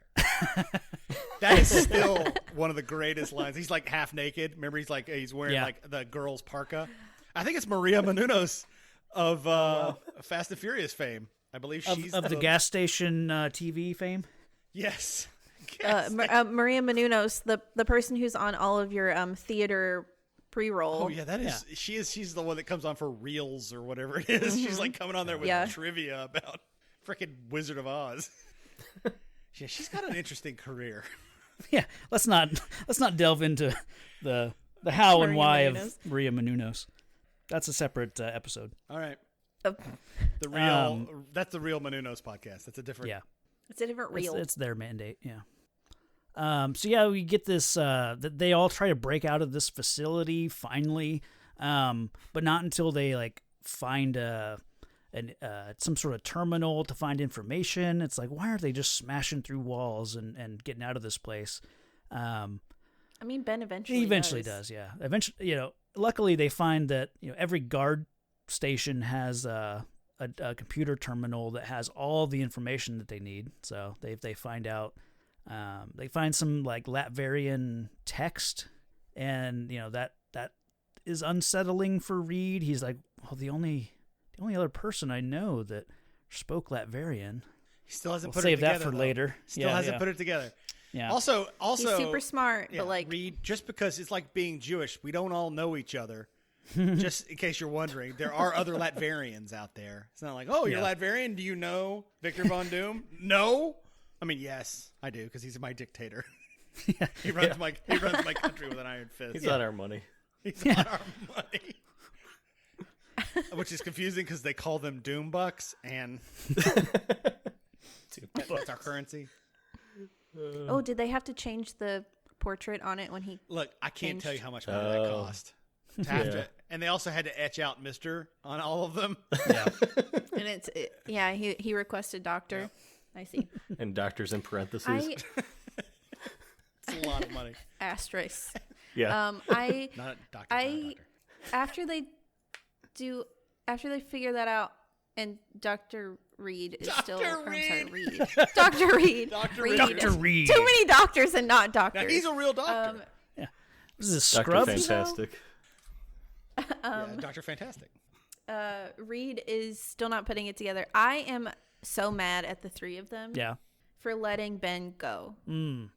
Oh yeah, they just I'm let him like- leave. Yeah. Like that is, you guys are supposed to be friends, and you guys went through all of this together, and it's traumatic on all of you, but more so for him. And like you're just gonna be like, yeah, we've been best friends for like 20 years. Well, him and Reed probably And longer, Johnny. but, like, And Johnny. Yeah. but it's like, and you're just gonna be like, okay, well, he's gonna go and be sad over here and at a hobo camp. Like what? Don't let your best friend go. Even I don't know. It's just so stupid and Yeah. a weird part of the story for me. Yeah, another revolting part of it. Yeah. They're like, I'm Ben Grimm. I'm a monster. I'm gonna go live with the homeless. No, Ben, this is a bad look. I feel like it's a little bit like Raphael storming off in Ninja Turtles. Like he just needs to go blow off some steam. That sort of idea. Like he'll come back. Also, no, Sue it is- needs time to work on their costumes. So Yeah. Oh my god. To be able to sew him some pants. I don't know. those aren't It's like- pants. Those are underwear. That's fair. But it's like I get that maybe this is why the only reason that they did it this way is to loop in the jeweler and Yeah. and all of that, which is still that makes it even weirder for me. Yeah. Yeah, he goes on his I just feel his like- walkabout, and the jeweler is of course near a bunch of hobos.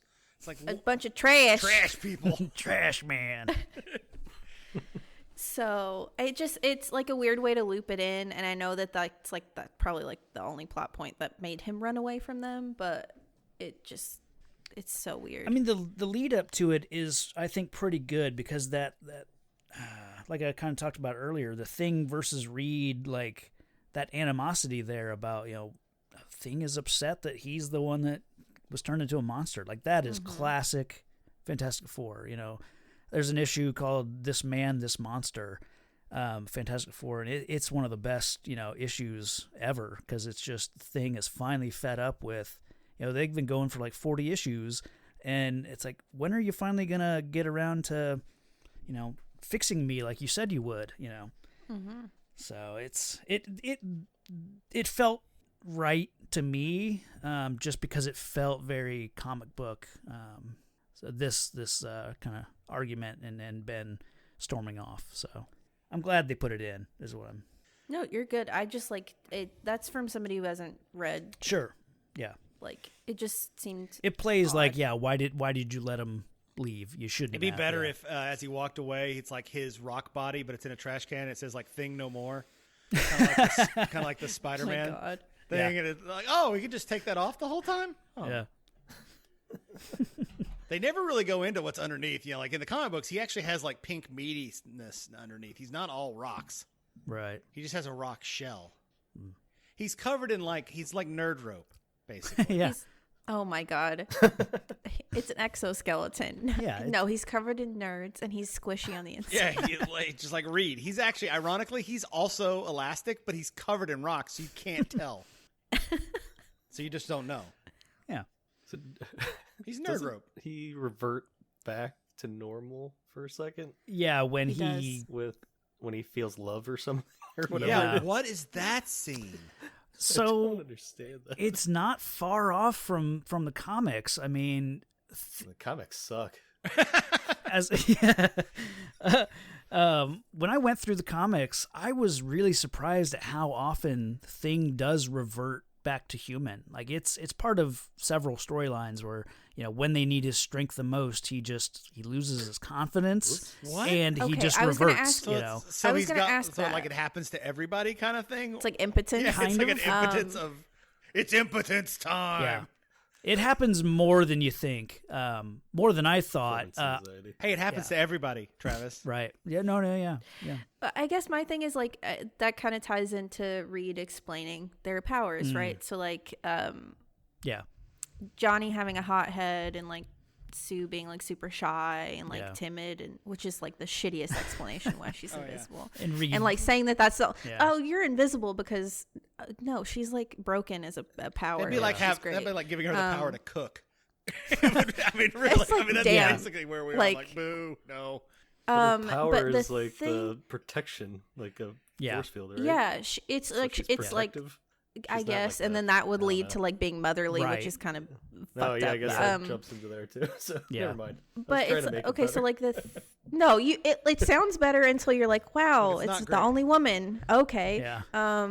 But like the thing, it's like him being brute strength over brain, and I guess my thing is like in here, it kind of to me it ties more to not okay. Johnny having like a short fuse, like no, that's Ben. Yeah. Ben is driven by anger. Also, Ben's not stupid in this. No. No. You never have, again, he's not the ever-loving Thing. He doesn't talk like, he's not like, I'm a Yancey Street. He's not that Palook Right. that you have him in the comic books.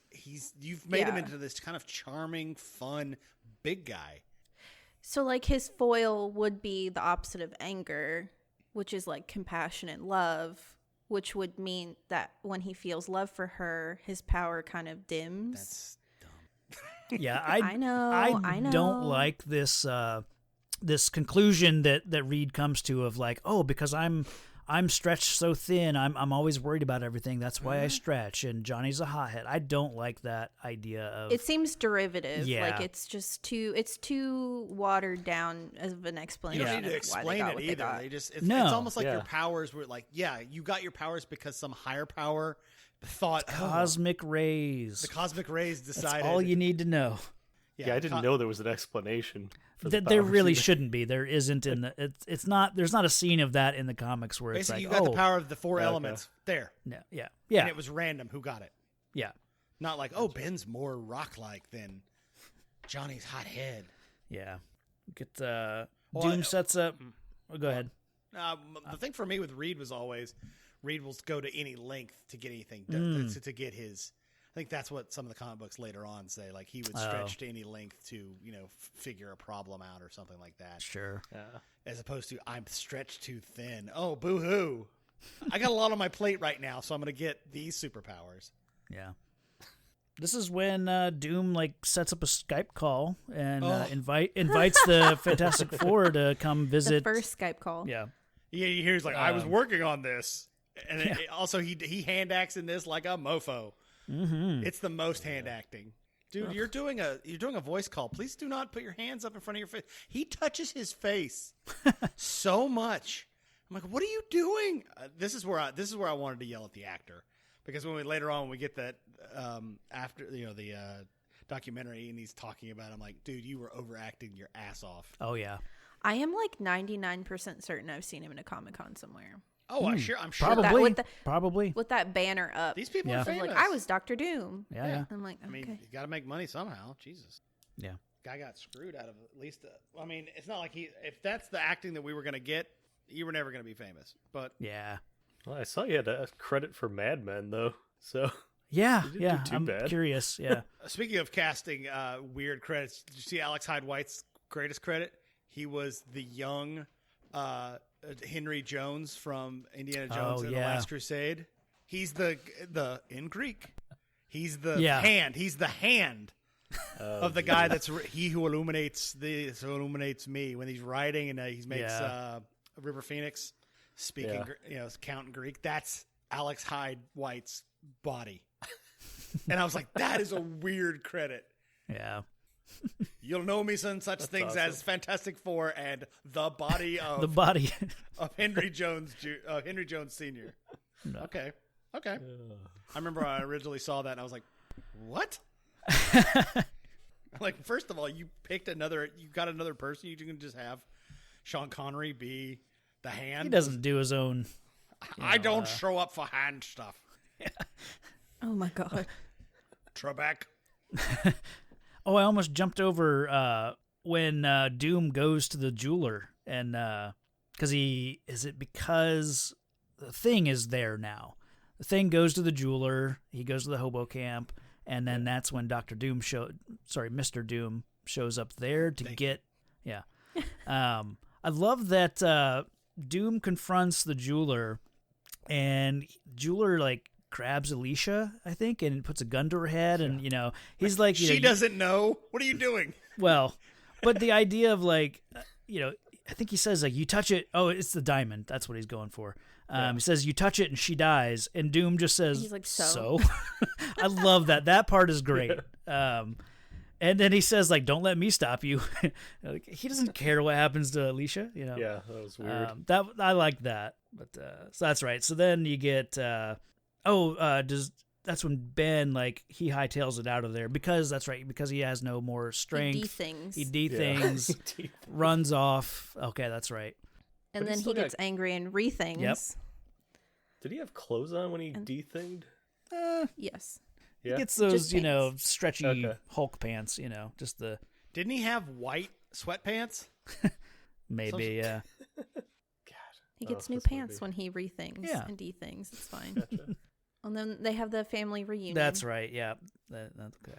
Now I'm... And he gets new pants. new panties. Yeah. He gets blue pants. You guys keep calling them pants. Stop it. There's no legs. There's no legs. A swimsuit that looks like that are never called pants. Ever. We're using the old English pants as, short pants, underwear. Pants. The old pants. Pants with an E at the end. I love that Sue made everyone else full body onesies, but nope. Ben, I ran out of stuff.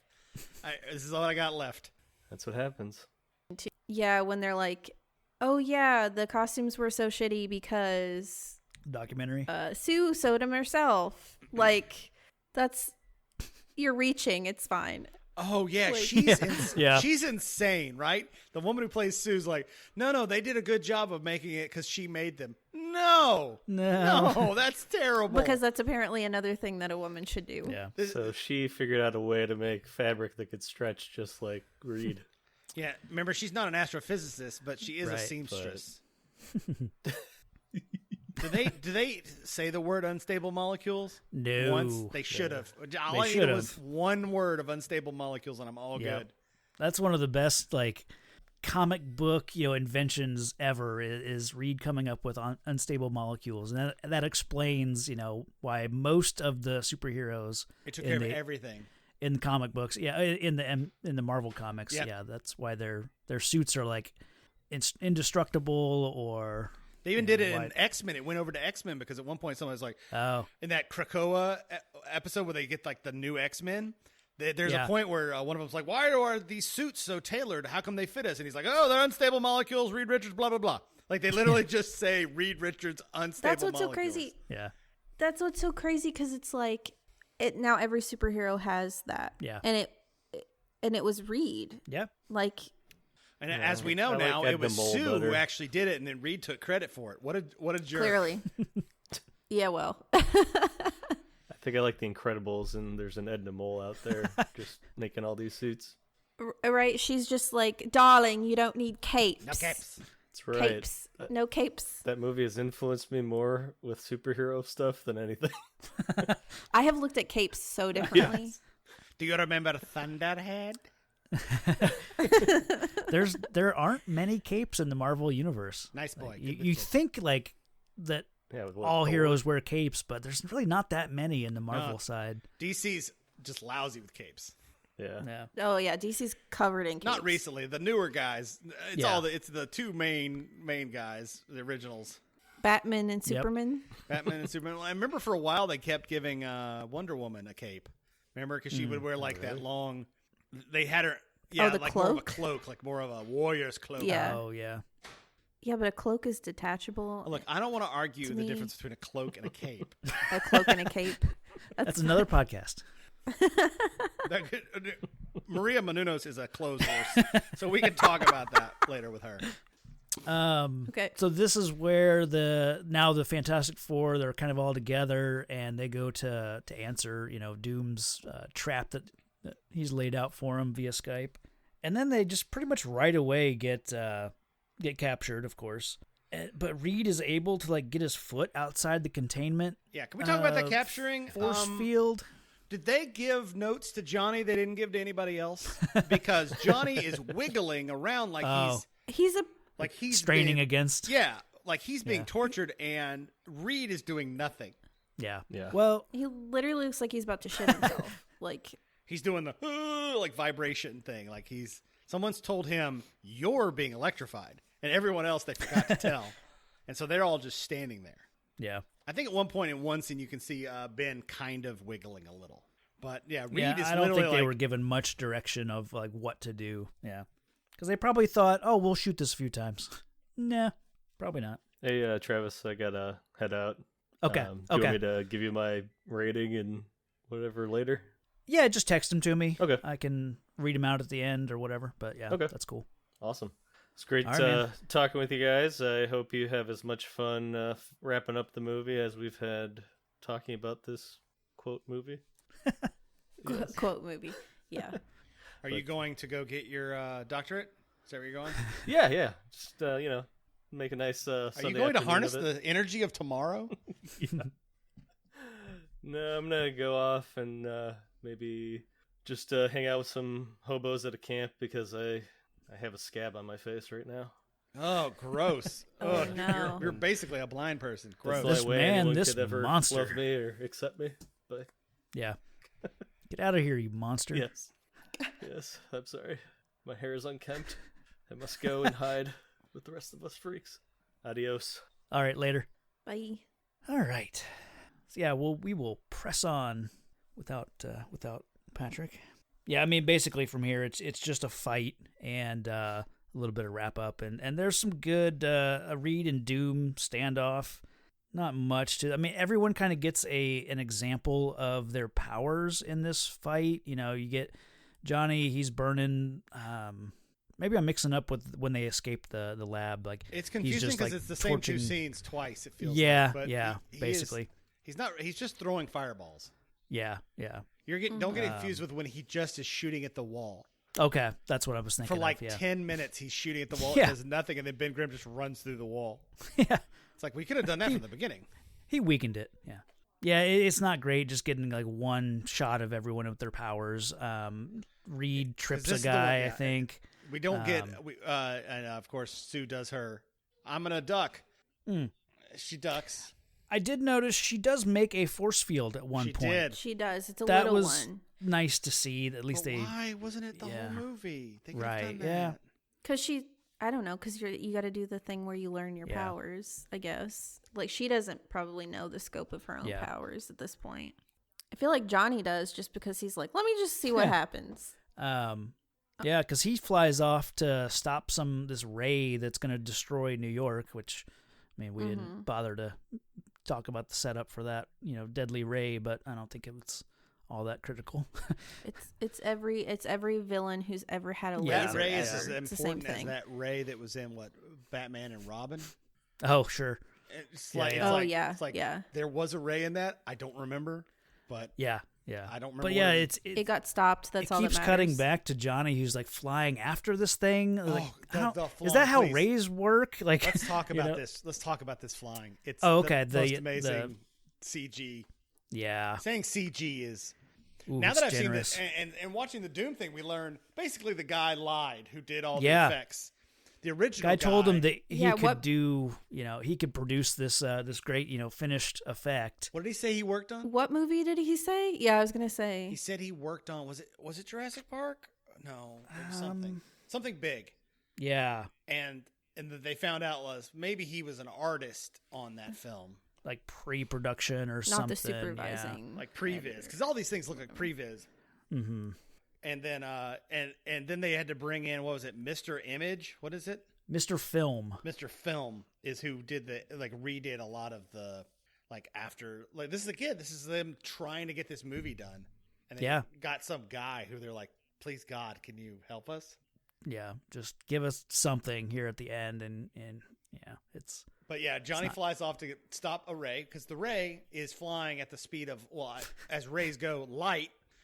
But he catches up with it and gets in front of it. So apparently he can fly faster than the speed. Yeah, he gets in front of it and it tickles him because he kind of spins around in a weird way. Yeah. It's that, okay, we were talking about this. It's the ragdoll mechanics. He spins around like those balls do in the old lottery games when they were had air underneath them, like a ball kind of spins. And then he doesn't just stop it, he pushes it back. Yeah, with his Nova intensity firepower. But do they say the word Nova? No. We know it's his. It's supernova. a deep. Yeah, it's for us. Real fans. True fans. But it's also like if he English, if he burns as hot as he needs to stop this laser, he's no longer orange. Oh yeah. Not only that, you can't burn light. You can't. You can't stop. Yeah, no one has stopped energy from moving forward by hitting it with fire. Heat. Yeah. Again, That's also I don't have a doctorate. So I don't know. Maybe they have, but I'm pretty sure no amount of heat will stop light. Shows what you know. I know. I'm gonna be a Mr. Doom forever. Yeah. Oh wait, and then the fact that right after that is just a fucking wedding. Well, hold on. Not there yet. I want to talk about. We got to talk about the standoff with Reed. Sorry. Yeah, Reed and Doom, and it's. I want to say in the documentary they talk about that someone went in and filmed this ending. It wasn't Joseph Culp. He did. He wasn't really doing. Why? He might have had a little bit of a fight. What was he doing at the time that he couldn't come in and do this? Yeah. But I think it's like the part where he falls off the tower parapet. Yeah. When he's falling backwards, I wanted so bad. In my head canon, he's flipping Reed the bird as he's falling back, and he's just giving him two big middle fingers, as he's falling back because he's happy about it. It's not a Doom scrambling to hold on. It's fuck you, Reed Richards. It's not like a Simba no. Or the Mufasa Scar situation. He's just it would have been better if his hand was in the flip the bird when Reed was holding it. I finally get to see my mother in hell. Yeah. I did write down Johnny in Space ? Superman 4. So Is he in space? I think he flies out into space. He where fire doesn't exist. He does. Yeah. That Yeah, because oxygen. Yeah. It's that's what I was like. Can Johnny's he fly kryptonite. into space? I don't think he can. Oh, I think because there's a scene in Superman 4 where, what's the Sun Man, the radioactive man. He takes what's her name, Muriel Hemingway. Yes, he takes her into That's her real space and lets her go, and it's she's fine. Whatever. If we're going to talk about Superman 4 and this movie, that's a good double feature. Sure. Because it's like, this is when people stopped giving a shit about superhero movies, is these movies. Yeah. If you want to see a movie that's terrible, watch both of those movies. I'm good. I watched this one, and I'm good now. I had to like cleanse my palate and watch like other MCU movies after this. Well, let's wrap it up with the wedding, where they come out of the church and they're just in their costumes, except her in the wedding dress, of course. Yeah, it's underneath her wedding dress. Is it? Fine. Yeah. Look, Reed. I have had a dream since I was a little girl. You remember when I was a little girl, Reed? It was just I've had a dream 1 hour ago. I've had a dream about wearing a white dress. Remember when you first met me and I was 12? I had a dream. I just like this whole part just plays out like a rom-com now. Yeah. So like I just want them to play like typical rom-com like soundtrack music, like ba ba ba ba na na na, like when they're driving away and he's like waving. That arm Oh, is man. amazing. Oh my god. That's how they That's the end worst. a Fantastic Four movie. That's so Yeah. bad. Is that why they did a wedding at the beginning of the second Fantastic Four movie? Oh, was it Maybe. like a pay homage thing? Well, the wedding of Reed and Sue was a big moment. It was in It validates her as a woman because now she's married. Well, yeah, of course. I think it was Fantastic Four annual #1. I think is when they got married. So it was just like a year after they came out, 62 or 63. A year after they became, but it was like a big horrible deal. monster people. Yeah. Like to me, it would have been good to like I don't know how the other ones end because I've blipped those from my brain. But if you were like loading into a spaceship to go find out what's going on with you, like, let's go research. Go back to space to find out what's why not? what messed us up. Yeah. Well, also there's no resolution with the jeweler like whatsoever. Wait, what? What happened? Where did we last see him? What was his last line? Probably when when the thing runs off after Doom took the diamond. Is I would Alicia think. okay? I don't remember her. Yeah, she's at the wedding. Yeah, right, she's at the she wedding. is at the wedding, but I don't remember her getting away from Doom. Did Doom take her? Was she a hostage of Doom in the big end? Yeah. Yes. Okay. She was because they saved her. Yeah. I guess. Because now she's holding hands with Ben at the wedding. Ugh, I wish was holding his face. Oh, Like, yeah. That's the only way she really talks. She's like, "Oh, Ben." Yeah. This movie. Yeah, this movie. This movie.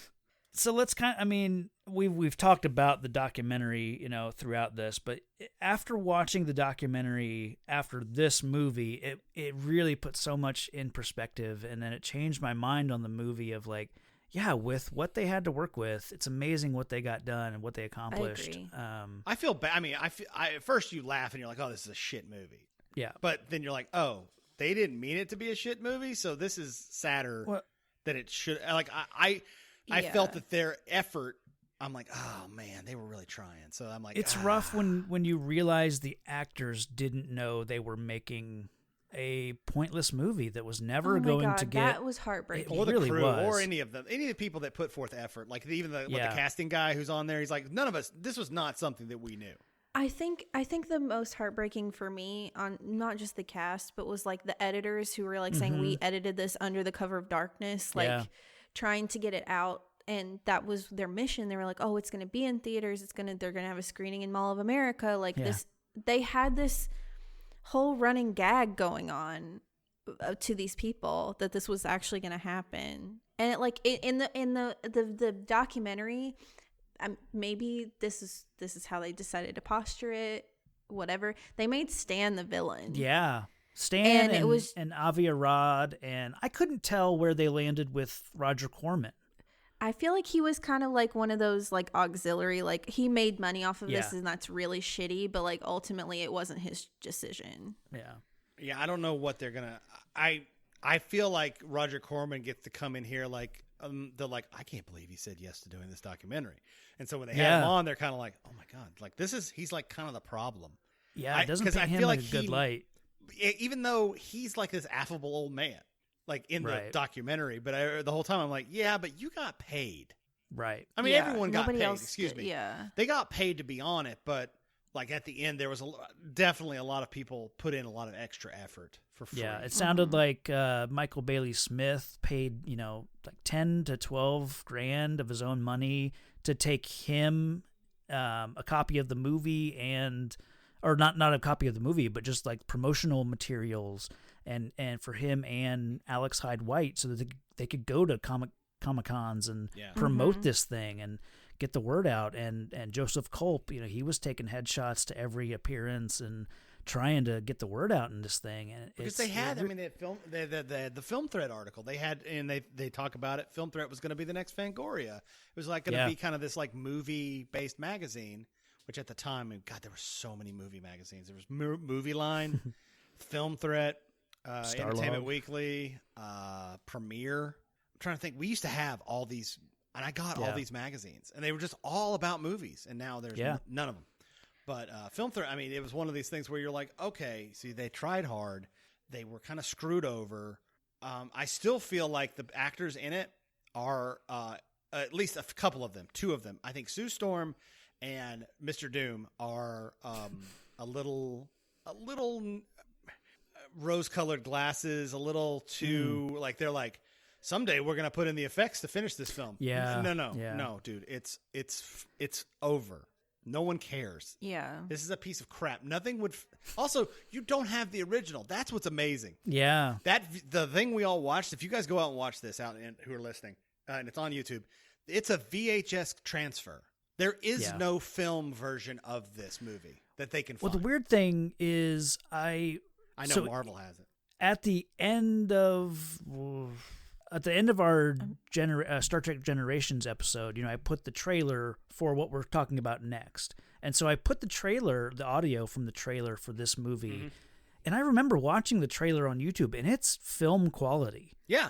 Because it was shot for film. I guess they cut a trailer, I guess. Well, didn't they say, they said that they were showing it in theaters. That's right, yeah. And at Comic-Cons, like on a loop. So, that I was like, I was surprised to then find the full movie on YouTube, and it's such bad quality. There is no physical. There's no film of it. They told stories. I don't remember if it was in the documentary or I read it somewhere else. Like the guys did raids. Like the team would go to different places in California looking for it. Yeah, looking for it. Like it has to be here, and they would go and try and find the film canisters. Yeah. My thing is like it's probably in some weird. I'm like picturing like how the end of Raiders, the warehouse. Well, it kind of like that, or kind of like how like Superman has like his trophy room and like whatever. It's just like or like Thor has like all of the. It's just in a glass container somewhere, like some villainous material. It's next to Walt Disney's head in the. Yeah. Like whatever Disney Marvel combined universe. Yeah. Well, because it's just sad. It's sad. It really is. This could easily be you could put this out on something with the high quality version of it and actually if they redid the effects, how amazing would it be to watch? That'd be hilariously fun. Mm-hmm. I was a couple of them in the documentary made that point. Like release this at the DVD, or with special features of whatever Fantastic Four movie was coming out. I think this was around the Josh Trank time. Release it with that, and because this Marvel's not the same Marvel that they are now.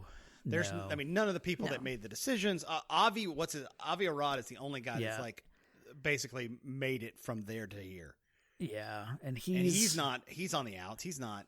He was in he's the Spider-Man stuff anyway. He was not doing any of the, he came from Toy Biz. He was like an executive at Toy Biz, and when Marvel in the 90s was like, they were just hemorrhaging money and selling off everything, which obviously led to this. And he kind of came from Toy Biz and was like, okay, I'm going to take Spider-Man and I'm going to take all your animated stuff. I'm going to produce all of that. And that's where like make it like capitalistic, so you can buy all the toys that go with it, and like try to get you some more money. I would love. How much would you love a toy from this version of Fantastic Four? Not just the Snuggies, but also little 4-inch, little Ben little figures. Yeah, from this movie though. Yeah. Like Platinum Blonde, Johnny Storm. Yeah. This is what I want. I want both young and old Sue Storm. I want college Reed Richards. The boarding house playset. Yes. Oh my God. Oh my God. Mrs. Storm's boarding house. Hell yeah. I got Mrs. Storm's boarding house. I got Dr. Doom's weird energy claw from Colossus. And racks and racks of the jeweler are left in the stores. Oh, poor jeweler. I got the jeweler. Oh, I got the Alicia Masters. Oh. My God. And they'd release a Namor, but like because he was never in the movie, but they'd still make a toy of him, and yeah, and they'd all have like different action things. Like you could have Ben Grimm. You could take him like he had his thing parts were was a wraparound, so you would be Ben Grimm underneath. You could take it off. You could like actually pull off his thing skin, like a rubbery coating. That's creepy. And he would be Ben Grimm underneath. I love this. Oh my gosh. Oh. You know that someone's probably done it. You know, there are a lot of out there. There are a lot of these guys that make toys that never existed. Yeah. Oh, like prototype toys. Yeah, I would love to commission the '94 Fantastic Four and just have a one-off of all four of them and Dr. Doom. That'd be great. And of course Molman. Well, the jeweler. I just think of like how so the Marvel as the MCU, like the production house, they own the rights back to Fantastic Four now. Yes. As of this, like last year, it's been recent. Okay, because I thought Fox. Well, they own Fox now. Fox had it. Well, Fox. Because the acquisition. So they got Spider-Man back too. Right. Yeah. Oh yeah. No, well, Sony that's has Sony. Spider-Man. Yeah. Sony. Yeah. With Fox came all the X-Men stuff, all the Fantastic Four, Silver Surfer, all that stuff. So no more. Well, I mean, we all know that X-Men is being laid to rest pretty much for a while. We'll get it eventually, but yeah, they're taking a break. They basically need all the actors that were in it to die, and then they can start X-Men up again. Yeah. Well, because it's like I can't picture Logan as anyone else. Yeah, that's the problem. You need some time. I know it's so shitty, but like I can't.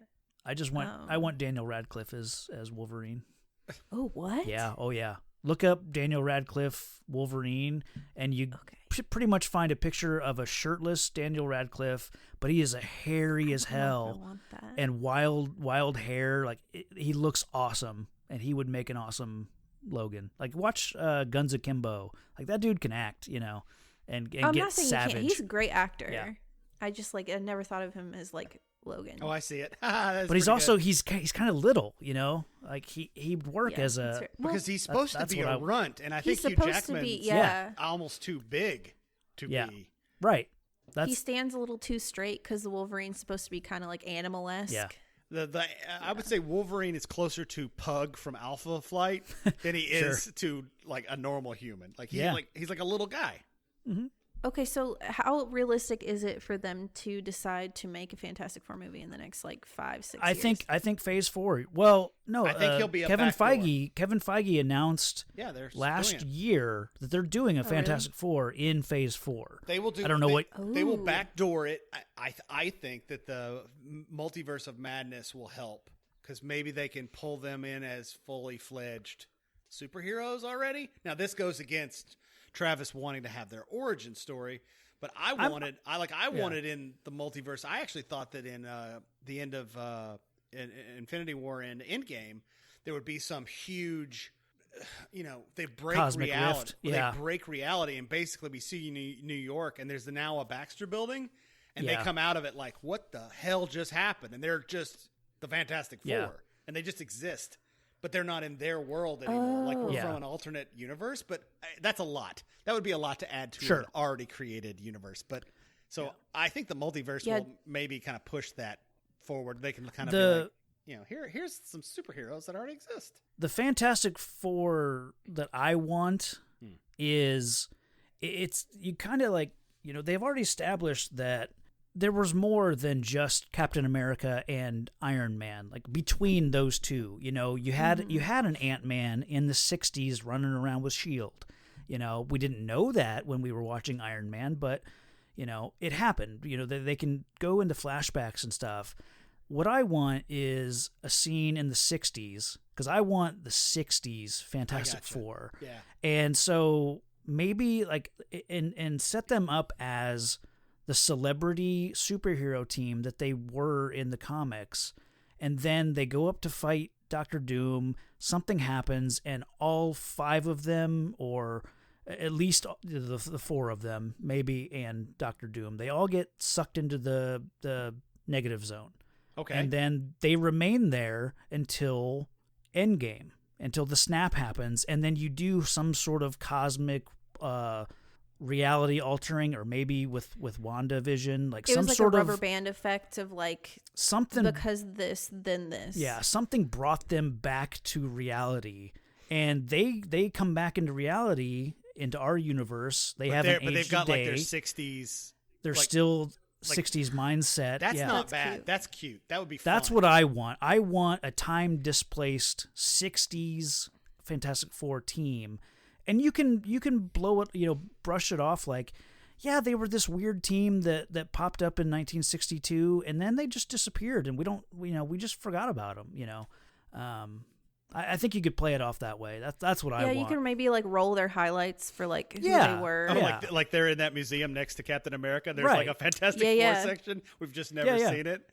The Forgotten Heroes, or whatever happened to the Fantastic Four, or maybe make it look like they died in an explosion, and that's why Or no maybe one they talks were about never. them. Maybe they were. This is before they became the Fantastic Four, and they had their powers, and it was new. But they did something. They saved the world, and no one knew. Yeah, that would work too. I like the idea of them being the celebrity. Like I do too, established. because it'd Yeah. be funny if they showed up in their original costumes and they look super dated. They have to get new costumes, and we get the costume montage. Yeah. I like the idea that like Reed, he takes to the modern, science stuff without missing a beat. Like he sees someone with an iPhone and is like, oh, okay, they now use like computers in their pocket. Yeah, Dr. He's Doom used called to- me on one of these things at one point. Yeah, He's able to like run with just doesn't miss a Bruce beat. and like yeah. the science community. Yeah. Like yeah. Doesn't miss a beat because he's so Yeah, far nerds. advanced, and maybe like Sue kind of struggles with this new like the new time that we're living in. Johnny goes back to just he's popular. He'll date whatever Ben supermodel. is mad that Ben's Yancey Ben. Street's Yeah. all like gentrified and like this cool ass Yeah. hip part of Oh New my York City. Yeah, And he's like, when I was a kid, this was a we played stickball. yeah. But I think it's They're like, "Ew, I think what's it's cool. stickball?" Wait. Weird that him and Bucky would get along. Oh yeah, sure. It's I like that because then it kind of like it deepens the MCU a little bit more because like before original heroes, like you said before, you didn't know that there was an Ant-Man running around back then, and like Captain America was the only like old guy. Yeah. And now we have Bucky, but like same thing as Cap. Yeah, And you don't really get like a depth in the bench right. of what this looks like, and with bringing them in as like the sleeper hits of like the 60s, you can open it up to doing that more than just with them. Sure. Of like if there's any other heroes that you feel like you want to bring in, tag in, 'Cause we they didn't can kind of get looped. Because we now need a Stark style like technocrat. So we need a Reed Richards that can just basically hand you unstable molecules and we need somebody to facilitate stuff. It doesn't have to be him. It could be Sue. Yeah. I But don't you mind if it's need more that. of a because they are now, like if you read the comic books, they are the first family of New York. Kind of. They run their foundation from the Baxter Building. Well, that's literally what the Marvel Studios put. It says John Watts will direct the new feature film for Marvel's first family Fantastic Four. They are the first. They are the most important. I'll be interested to see how they introduce them. I'm sure Kevin Feige will make me very happy with however it happens. It's unfortunate that Marvel or the MCU didn't have Fantastic Four in 2008 when they started all this, But I also don't know if that would have been right, because starting with the Fantastic Four as opposed to I think they started with the correct character. At least I do now. too. To get the hype going. Yeah. No, I agree, but it will never have Reed playing off of Tony Stark, in Which the is sad. MCU. Like we've missed some opportunities. Or T'Challa. We won't get that either. Sure. Well, that's because that was like that was like the three. Yeah. When you see the three smartest people in the world is basically Reed Richards, Doctor Strange, Tony Stark and T'Challa are like the Yeah. 4 guys that when you need something done, they're the ones you Yeah. come to. Yeah, and so that's never going to happen. So Yeah. it's like, okay, well, what do we do? Yeah. Yeah. Normally we do like what the most villainous and most heroic moment of the movie is. Most villainous is Reed's Aviarad. Reed's predatory Yeah. going after his child bride. Yeah. Weird thing. Yeah. I don't know. You can cut this out. I just found this that apparently there was a leak for some of the plot. And of Fantastic Four. Of like the new one? Mm-hmm. I mean, how far ahead of this is this? Yeah. They could be developing script stuff now. Apparently they're supposed to first mention them in Ant-Man Quantumania. Okay. Oh. And I feel like they're going to be from another universe. I really do. Well, it says when Scott Lang and Hope Van Dyne will take calls from the quantum realm, it turns out that the Fantastic Four might be stuck in the quantum realm after a failed PIM particle experiment. That's good. That's what you're talking about. It's kind of a negative zone because we don't have a negative zone Yeah. yet But in movie. But a quantum realm would serve as that. Yep. It says the Fantastic Four movie will then be the origin story for the team. I would love that. They did a series a while back where they had Reed Richards, like he would talk to himself from other quantum realms. Oh yeah, yeah. It's always bonkers. Yeah. And one of the guys he was talking to was actually from the zombie universe, which he finds out later. But yeah, it's basically him. This is before they had like the League of Reeds or the League of Richards. Yeah. Which is basically it's him from the multiverse. It's like it's more Rick from Rick and Morty when he like the Council of Ricks. It's exactly what it is. That's what they. You kind of. It's like the smartest man in the world. They all have Infinity Gauntlets. Yeah. You kind of get what you want, Travis, if this is true. Oh. Apparently, because it's all failed, they scrub the records and hide that they ever existed. Yeah, that makes sense. Okay. That works. Yeah. I don't mind there being like a SHIELD level of 60s bullshit espionage where they use the Fantastic Four as like they did with Ant-Man, kind of being the 60s and 70s kind of go-to. I have no problem with that. And then people be like, well, you didn't explain that they were existed. It's fine. It's fine. Yeah. Well, and then Dr. Doom will be there. Of course. Okay. But he's not. He's going to be Victor. He won't be Mr. Doom yet. Yeah. He'll get his doctorate and we'll be fine. Yeah. So this is all hearsay because you never really know, but that's kind of like is that from the first comicbooknews.com or whatever that website is that's never right? Cosmic Book Moon. It's called BGR.com. Oh, that's another Apparently one. somebody leaked. Yeah, comic book. Somebody leaked it on like 4chan or something. Oh, okay. Yeah, well, CBR is comic book resources. No, yeah. BGR. Oh, BGR. I thought it was CBR. I don't know what that is. So this could all be wrong, but get excited anyway. Yeah. Well, let's do some final thoughts and let's rate it. Cool. Yeah, we rate out of 5. So, does anyone have a rating? It is a 4 Ben Grimm fingers out of 5. Wow, the movie. 4 out of 5. It is because it's one of these things that I grew up with. It's the unreleased. I'm trying to think what it is. It's the Blade Runner cut. It's the director's cut. Oh, it's the white whale. Yeah, it's one of those things that's just out there that if you saw it back in the day, you were cool. Now it's trash because it's on YouTube and you don't have to have any effort to see it. Yeah. I mean, at the time we had to find people that had the tape, and it was cool and super fun to watch. Yeah. But now, it's now you can go up to any. The movie's a 1. Any. Okay. But my enjoyment of it, this process was a 4. Okay. And the Doomed helped. Watching the if you don't want to watch the movie and you just want to watch you can get the gist of the movie from the documentary. And at least the documentary is shot on film.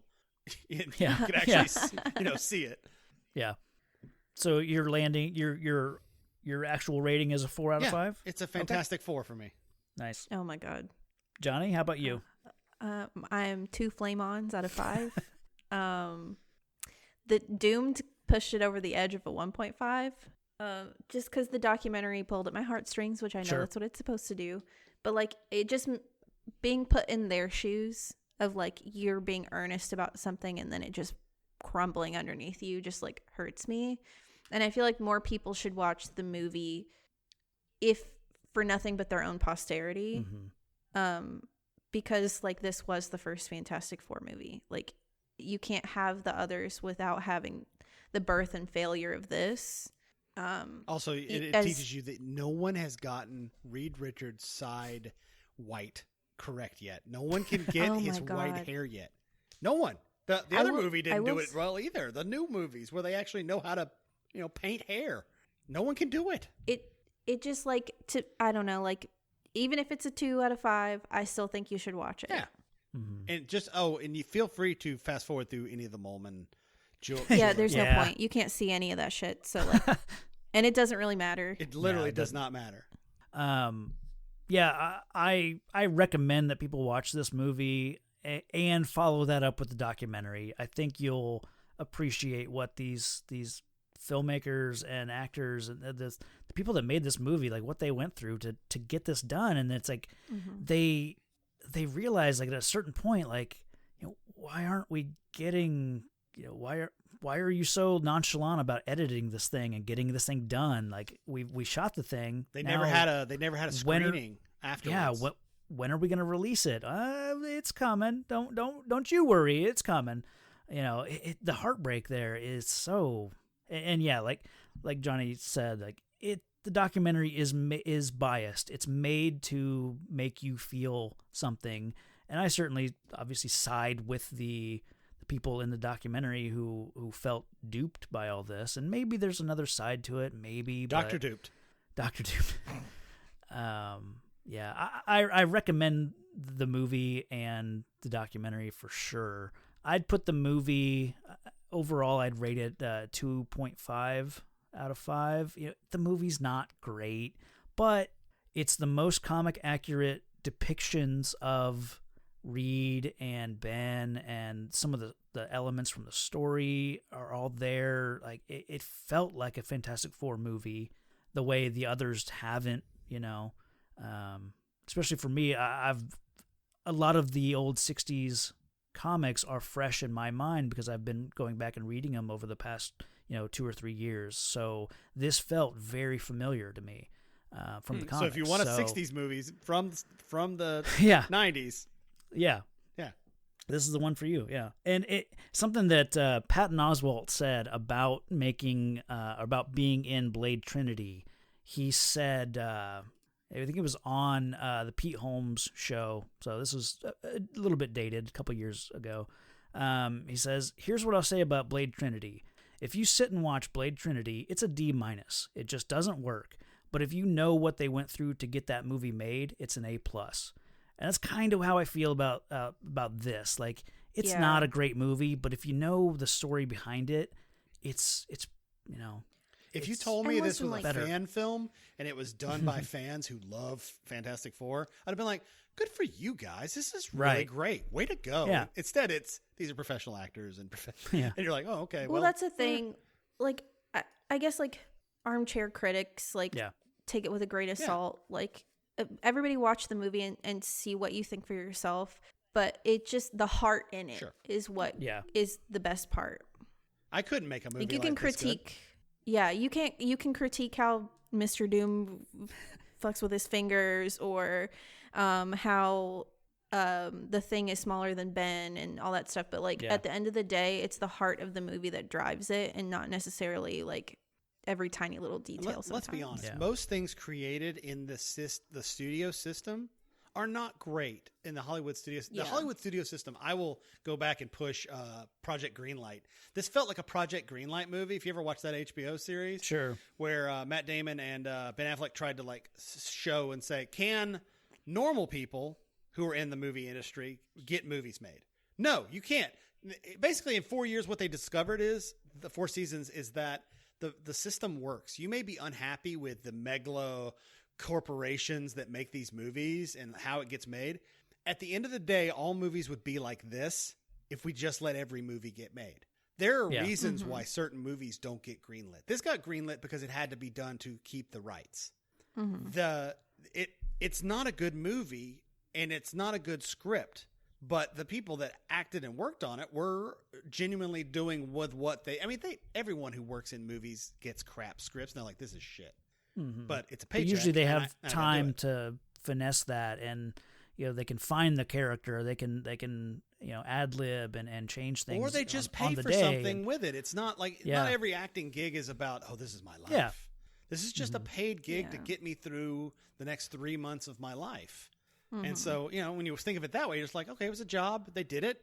And then they got screwed by it never coming out. Yeah. And that sucks for an actor. I'm sure the people that were technically working on it were fine. Because if you did costumes, you could just go get another job in costumes. I mean, the person who did the costumes for this movie should be fired, but well, yeah, the director, I think, even he says like, I went on to do something next, and it was fine, and some of the other people I think have done other things, and this is kind of a big black stain on the actors, I would think, on their reputations. Yeah, it's actually, for me, it's a big black spot on Marvel of the 90s. Yeah. And the TV production and movie production people they had, which was just crap. And into the 2000s too, same people. It's just this really bad, has to be changed. It's so bad. And the Marvel universe completely changed. Now today, most people don't think about Marvel movies ever being bad. Yeah. But for those of us that were comic book geeks back in the 80s, 70s, 80s, and 90s, it's terrible. The stuff we got was terrible. Sure. This was the best thing we'd ever gotten, which is sad. This is like, what, 1.2 million at the end of the day, I think they spent? Yeah. Right at $1 million, everyone kept saying, but this is one of those movies where you're like, okay, well, that's what $1 million will get you, which is more than they ever spent before. I don't know. I feel like the budget on that 90s Captain America was, not huge, but maybe like 10 million, maybe. You think so? Yeah. I mean, maybe. It had something to it also that was a competent, that wasn't they didn't go to Roger Corman, who is known for being the cheapest director around. Sure. When you're a cheap director, he's going to bring in cheap everybody else. Yeah. I also weirdly think that that's a nefarious thing that they did. Yeah. Yeah. Like let's sell it off to somebody. Let's sell off the rights to someone we know that we can get it back in a heartbeat. Mm-hmm. Yeah. Like that's what it sounds like to me. And I know that cheap, again. Yeah, it paints it as more villainous on Marvel's part, but like it just like that's what it struck me as of like we know this guy's like not the best, so we want to sell it to him on purpose. Yeah. Well, it's also like I was confused. I thought Roger Corman directed this like for years because I knew it as Roger Corman's Fantastic Four. So I was surprised to see it was directed by someone else, and then the documentary was like, oh, okay, this he's more of a producer level, and I don't know, but yeah, it's all weird. Yeah, I think that's probably the best place to wrap it up. I mean, it is what it is. It's unfortunate that the movie came out the way it did, which is that it never came out, and that so many people got screwed over by that fact. But at the end of the day, like it's worth watching, especially that documentary. I'm going to link both in the show notes here. But yeah, let's... I think, what do we got next? Oh, next we have Ghost in the Shell. So wait, yeah. What? Yeah. Which one? The 95 Ghost in the Shell, the anime. The good one where Scarlett Johansson plays. Yeah. No, I love that movie. Yeah? Yeah. Well, too late. You didn't get to be on it. You were on well, that. Okay. we do need a guest. So I could talk about anime all day. Okay, so it sounds like next time you'll get to hear Jonnie talk about Ghost in the Shell. So hi, we're gonna be in my wheelhouse now. Let's see, Jonathan, why don't you tell everyone where they can find you? I do a couple shows. The one show I do that's on hiatus is Minute Impossible. We're doing a Mission Impossible movie. All of them we're doing, unfortunately, all of them. And we're in the third one right now. We went on a sabbatical a while back, but we're going to be coming back this year. And also the Cast and the Furious, which is a Fast and Furious podcast, which you both have been on. So look those up if you're interested in talking about Vin Diesel and Tom Cruise, respectively. And sometimes in the same episodes. You never know. So. Jonnie? You can find me at Austin Powers Minute. I am on hiatus right now. I will probably be returning by the end of the year, I think. I just got to get my act together on that part. But you've completed all of Austin Powers and The Spy Who Shagged Me. The Spy Who Shagged Me and International Man of Mystery. Yeah, those are up. Yeah. So if you guys want to go listen. Those 2 seasons are up. Yeah, you can. I don't know where because I think they took them off HBO. But I'll be doing Gold Minute next. So listen to that. And then I guess everywhere that I can. So you'll hear me throughout poddom. Yeah. I guess this is for this show. This will be the first time I've announced that I have a new podcast coming out. Yay! It's called Marvel Events Timeline, and a friend of the show, Brian Lockhart, and I will be going through the Marvel Comics universe, one event at a time. It's going to kind of work like this show, where we go back. We'll start with 1939 with the introduction of the Human Torch and Namor. And we're going to work towards the present. So that should be fun. It's still in the production phases. We're recording some stuff now, and we'll get a bunch of stuff recorded, and then we'll start releasing probably in the late summer of 21. So got that to look forward to. I think that's about it for this one. You guys got anything else? Nope. All right. Well, thank you for joining, and for... Patrick had to duck out early, but I will say, for Patrick, stay safe. Nope. Yeah. Fuck that one up. Yeah, I'll just say, stay safe out there, citizens. I don't have a movie quote. What can we say from the movie? Flame on! It's clobberin' time. Oh yeah, it's clobberin' time. What's a simulated experience again? All your memories about your wife and daughter are false. They're like a dream. Someone's taken advantage of you. They were trying to make you ghost hack into some government officials. Do you understand what I'm saying? But that can't be. I had a picture of her. She was there. The truth is, you've never had a wife or kid. Like he said, they aren't real. They're a simulated experience, a fantasy. Are we talking about the puppet master? The infamous mystery hacker? We don't know a lot either. No clue about age, sex, or background. All we know for certain is this person is on the international most wanted list for crimes including stock manipulation, illegal information gathering, political engineering, several acts of terrorism. The nickname Puppet Master comes from the ghost hacking. My code name is Project 2501. I am a living, thinking entity who was created in the sea of information.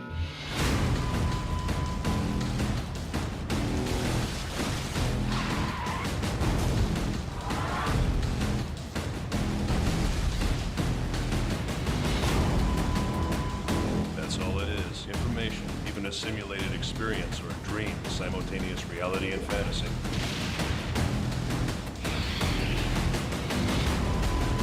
Is vast and infinite.